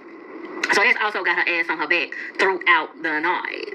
She gets up and she walks in like a dark alley positioning of everything. It's kind of off on like over a balcony type shit. It's like a balcony, but it's not the highest and it's not the lowest. It's kind of confusing as to exactly where she's standing, but we know that she's out the way from everything. She's ducked off low key. And she looked like she was contemplating on taking the potion, but then in the middle, it looked like she both made a decision not to, and the undoing of herself caused her to break the bottle while holding it. So she starts to fall apart, and she allows herself to do so, and she wraps herself up in this big old coat after she's fallen completely apart and came back into her Ruby-like self. And I wonder if she... I don't know what her plan was going to be. I guess she was going to go on back over to William's house. But in the midst of this happening, she overhears a scuffle, a kerfuffle. And it's Mr. Hughes on the other side of the wall getting fresh and funky with Tamara. Forcefully. Tamara don't want nothing to do with him. She don't want his hands on her. She don't want to kiss him. He talking about, let me smell it. I heard you girls smell real fresh down there. Sir. Police. But we know they wouldn't do nothing in this situation. Besides, make it worse. But Ruby is peeking through a crack in the wall, and this is another moment that reminds me of the skeleton key, how they kept looking through the keyhole into, trying to see if things through the wall.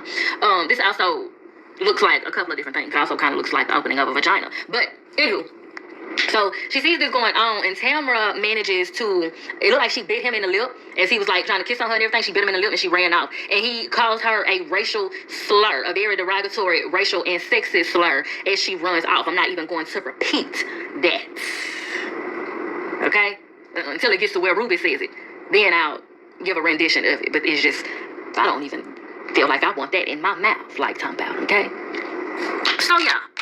Back at the ranch, Ruby is posted up on the couch. I find it very interesting that she took the skin with her, Hillary's skin with her. She got to walk around with it. I don't know. But she's admiring the little vial of the potion that she has there, like steady staring at it contemplatively. She's waiting on William to come home.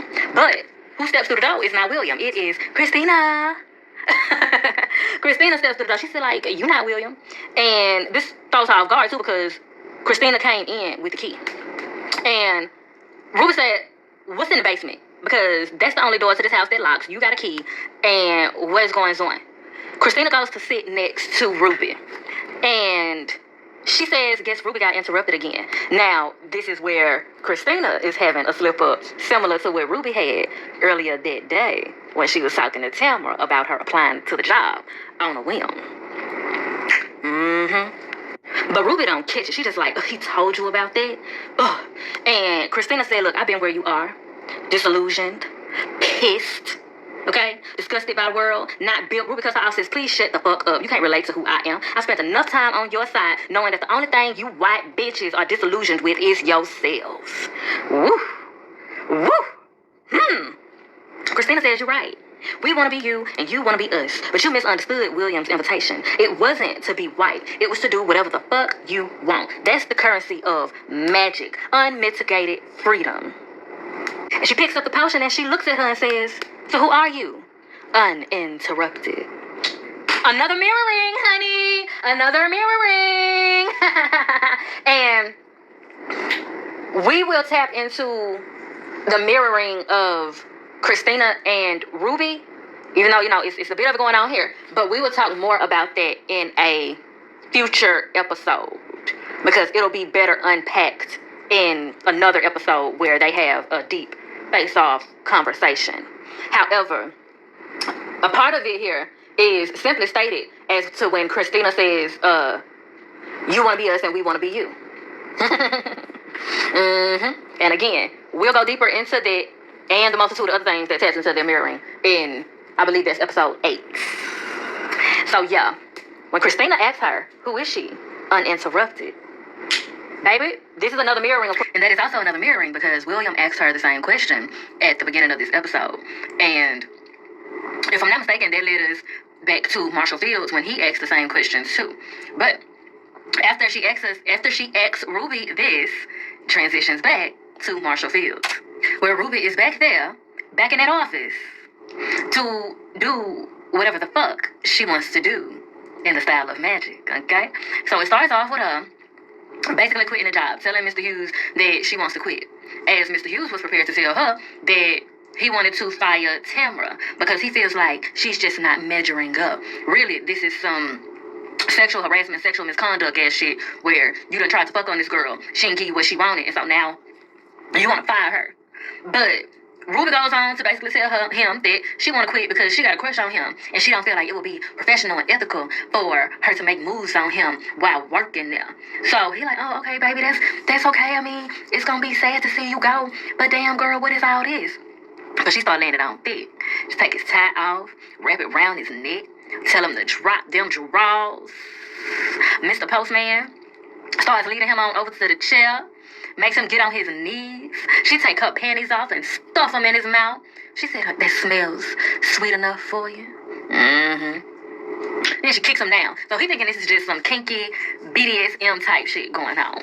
And not only is this scene mirroring the scene from when she first showed up there doing her interview and all of that after she was with William and all of that shit, but it's also mirroring the first scene, one of the first scenes from this episode where William was helping Ruby through her first metamorphosis.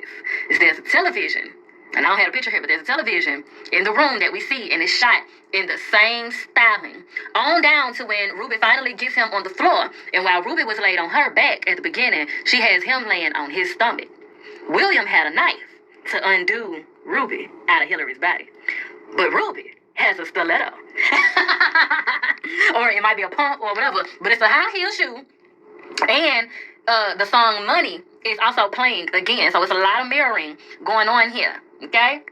So the way that William lifted up that knife and stabbed it into Ruby's body, well, Hillary's skin to Ruby's body, Ruby lifted up that heel and let it down up the crack of his ass and fucked your boy up. And we love to see it. We love to see this part of Ruby uninterrupted.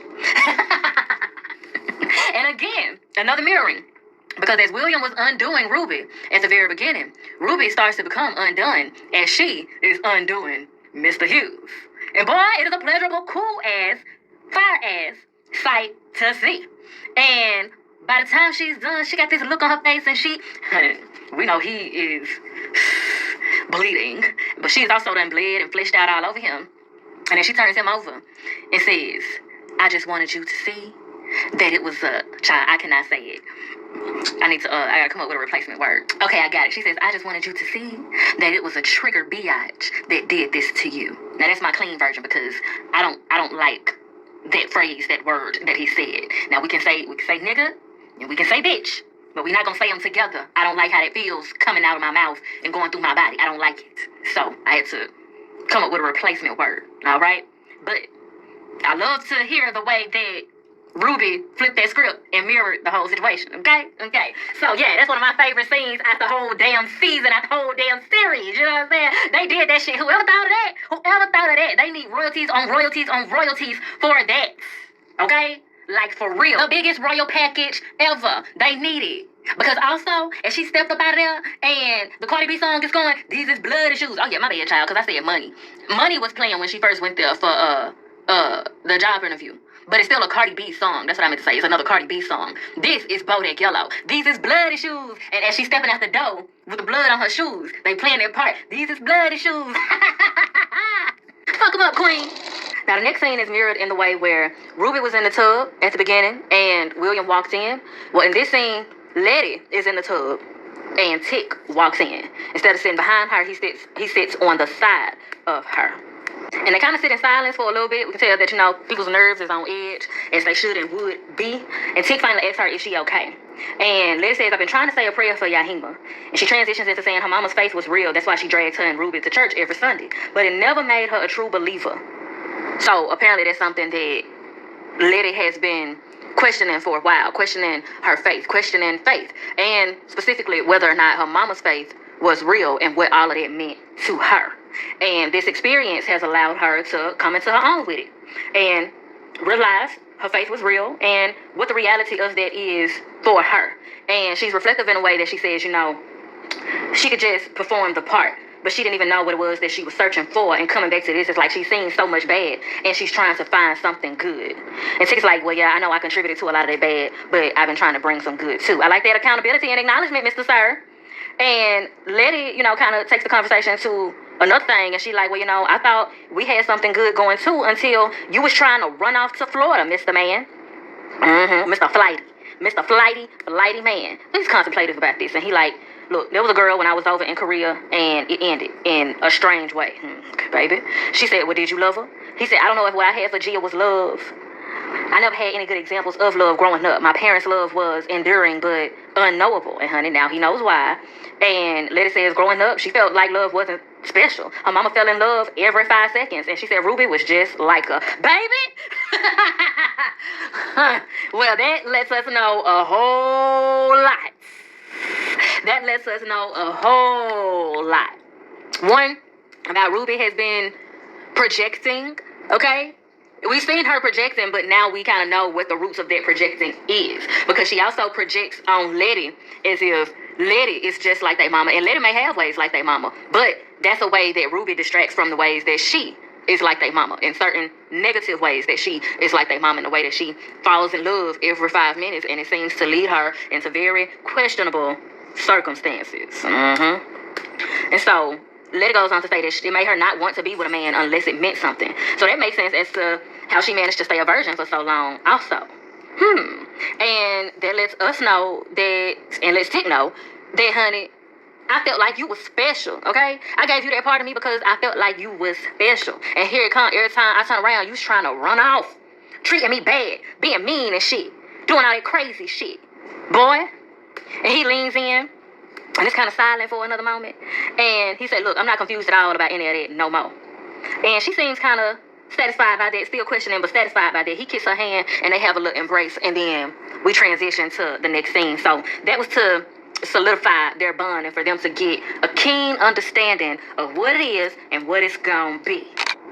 Next, we get some more understandings over there with Ruby. She's sitting up on the step at William's house, and he come through the door, and she prop up on him like, it's 2 o'clock in the morning, where you been? He said, just give me a moment. And he looked frantic, frazzled, razzled and dazzled, really, without the razzle and without the dazzle. but certainly frazzled. And he trying to rush on off. He like, give me a moment. And Ruby said, what's in the basement? You and your lady friend go in and out of there all day long. And he falls to the floor in agony. And Ruby said, baby, what is wrong? Honey, we start to see some type of being trying to get up out of his skin. And he's on the floor. There's another mirroring because he's like on his back type shit, okay? And he's becoming undone. The flesh is falling off. Christina's head pops up out his neck. And she rises as herself, as Christina, honey. And Ruby is shocked, and a nigga named Paul. And she said, you've been William this whole fucking time? Now, look, I get that it's probably, some differences in perspective when you actually in it. But also, Ruby, where do your antennas be? Where do your antennas be? Because I would have at least assumed that they were related. I mean, look at them. Okay?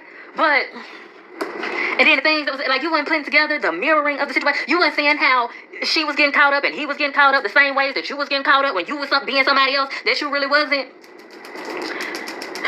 But, child, that's what tends to happen, though, when you are a person that is so wrapped up in your own woes. That's a form of being self-absorbed. When you're so self-absorbed by the things that you feel and that you go through, it makes you easy to manipulate. And it also makes you hard to love. Because you so wrapped up in your own shit that you don't realize that you're not the only person that life is happening to. And you block yourself out from having certain information that's all around you and right in your face. Honey, and we'll revisit that conversation when we get to, an episode after this as well. Now, finally, to the last scene, and it ain't really all of that, but it's all of that. It's a short scene, but it's a whole lot going on and being revealed in the scene. We have Tick here going through the notes that they have, doing his transliteration thing with the language of Adam and the symbols and getting it into English and getting the understanding of it so that he can do the ritual. But he ends up finding more than what he was bargaining for. And he sees some words that come together and some symbols that come together and make the word die, which reveals to him that he gonna die. But he don't say that straight up, like they talk around it, but that's basically what it is. And he gets on the phone and he calls Gia and he like, how did you know? How did you know? How did you know? And she like, you should have listened to me. I tried to tell you. You should have listened to me. And it ends with him shooketh, distraught and disheveled, literally shaking on the phone as it goes off. Cinnamon, we're gonna run to Cinnamon, we're gonna run to Cinnamon. Okay, yeah. And that scene I want to say too is also a mirrored scene, but it's a mirrored scene. It's mirroring a scene from another episode where he called Gia the first time and she was like, I told your ass not to go home. Okay? And then we are going to get Gia's side of things in the next episode. Now, y'all, I ain't gonna lie. This is one of my favorite episodes, okay? So it's another one of my favorite episodes. Again, episode 3 is the phase. And then this is another phase. But doing this review, honey, has taken a lot out of me. And I believe I said everything to be said as far as a review is concerned. And whatever other symbolisms and all of that need to be tapped into, we will tap into that in the further analytical videos of it all. But I hope y'all enjoyed this. And with all that being said, child, if I do say so myself, honey, I have milked this cow dry. And I'm thoroughly appreciative for the exchange of vibes. And if you're feeling synchronized, please do me a divine design and like, share, and subscribe so that you can be one of the first to be back through these Queen quarters for the next time. And be sure to bless that comment section with your questions and conversations. And as always, I bid you in all ways like love, healing, and liberation. Emphasis on liberation. Mwah.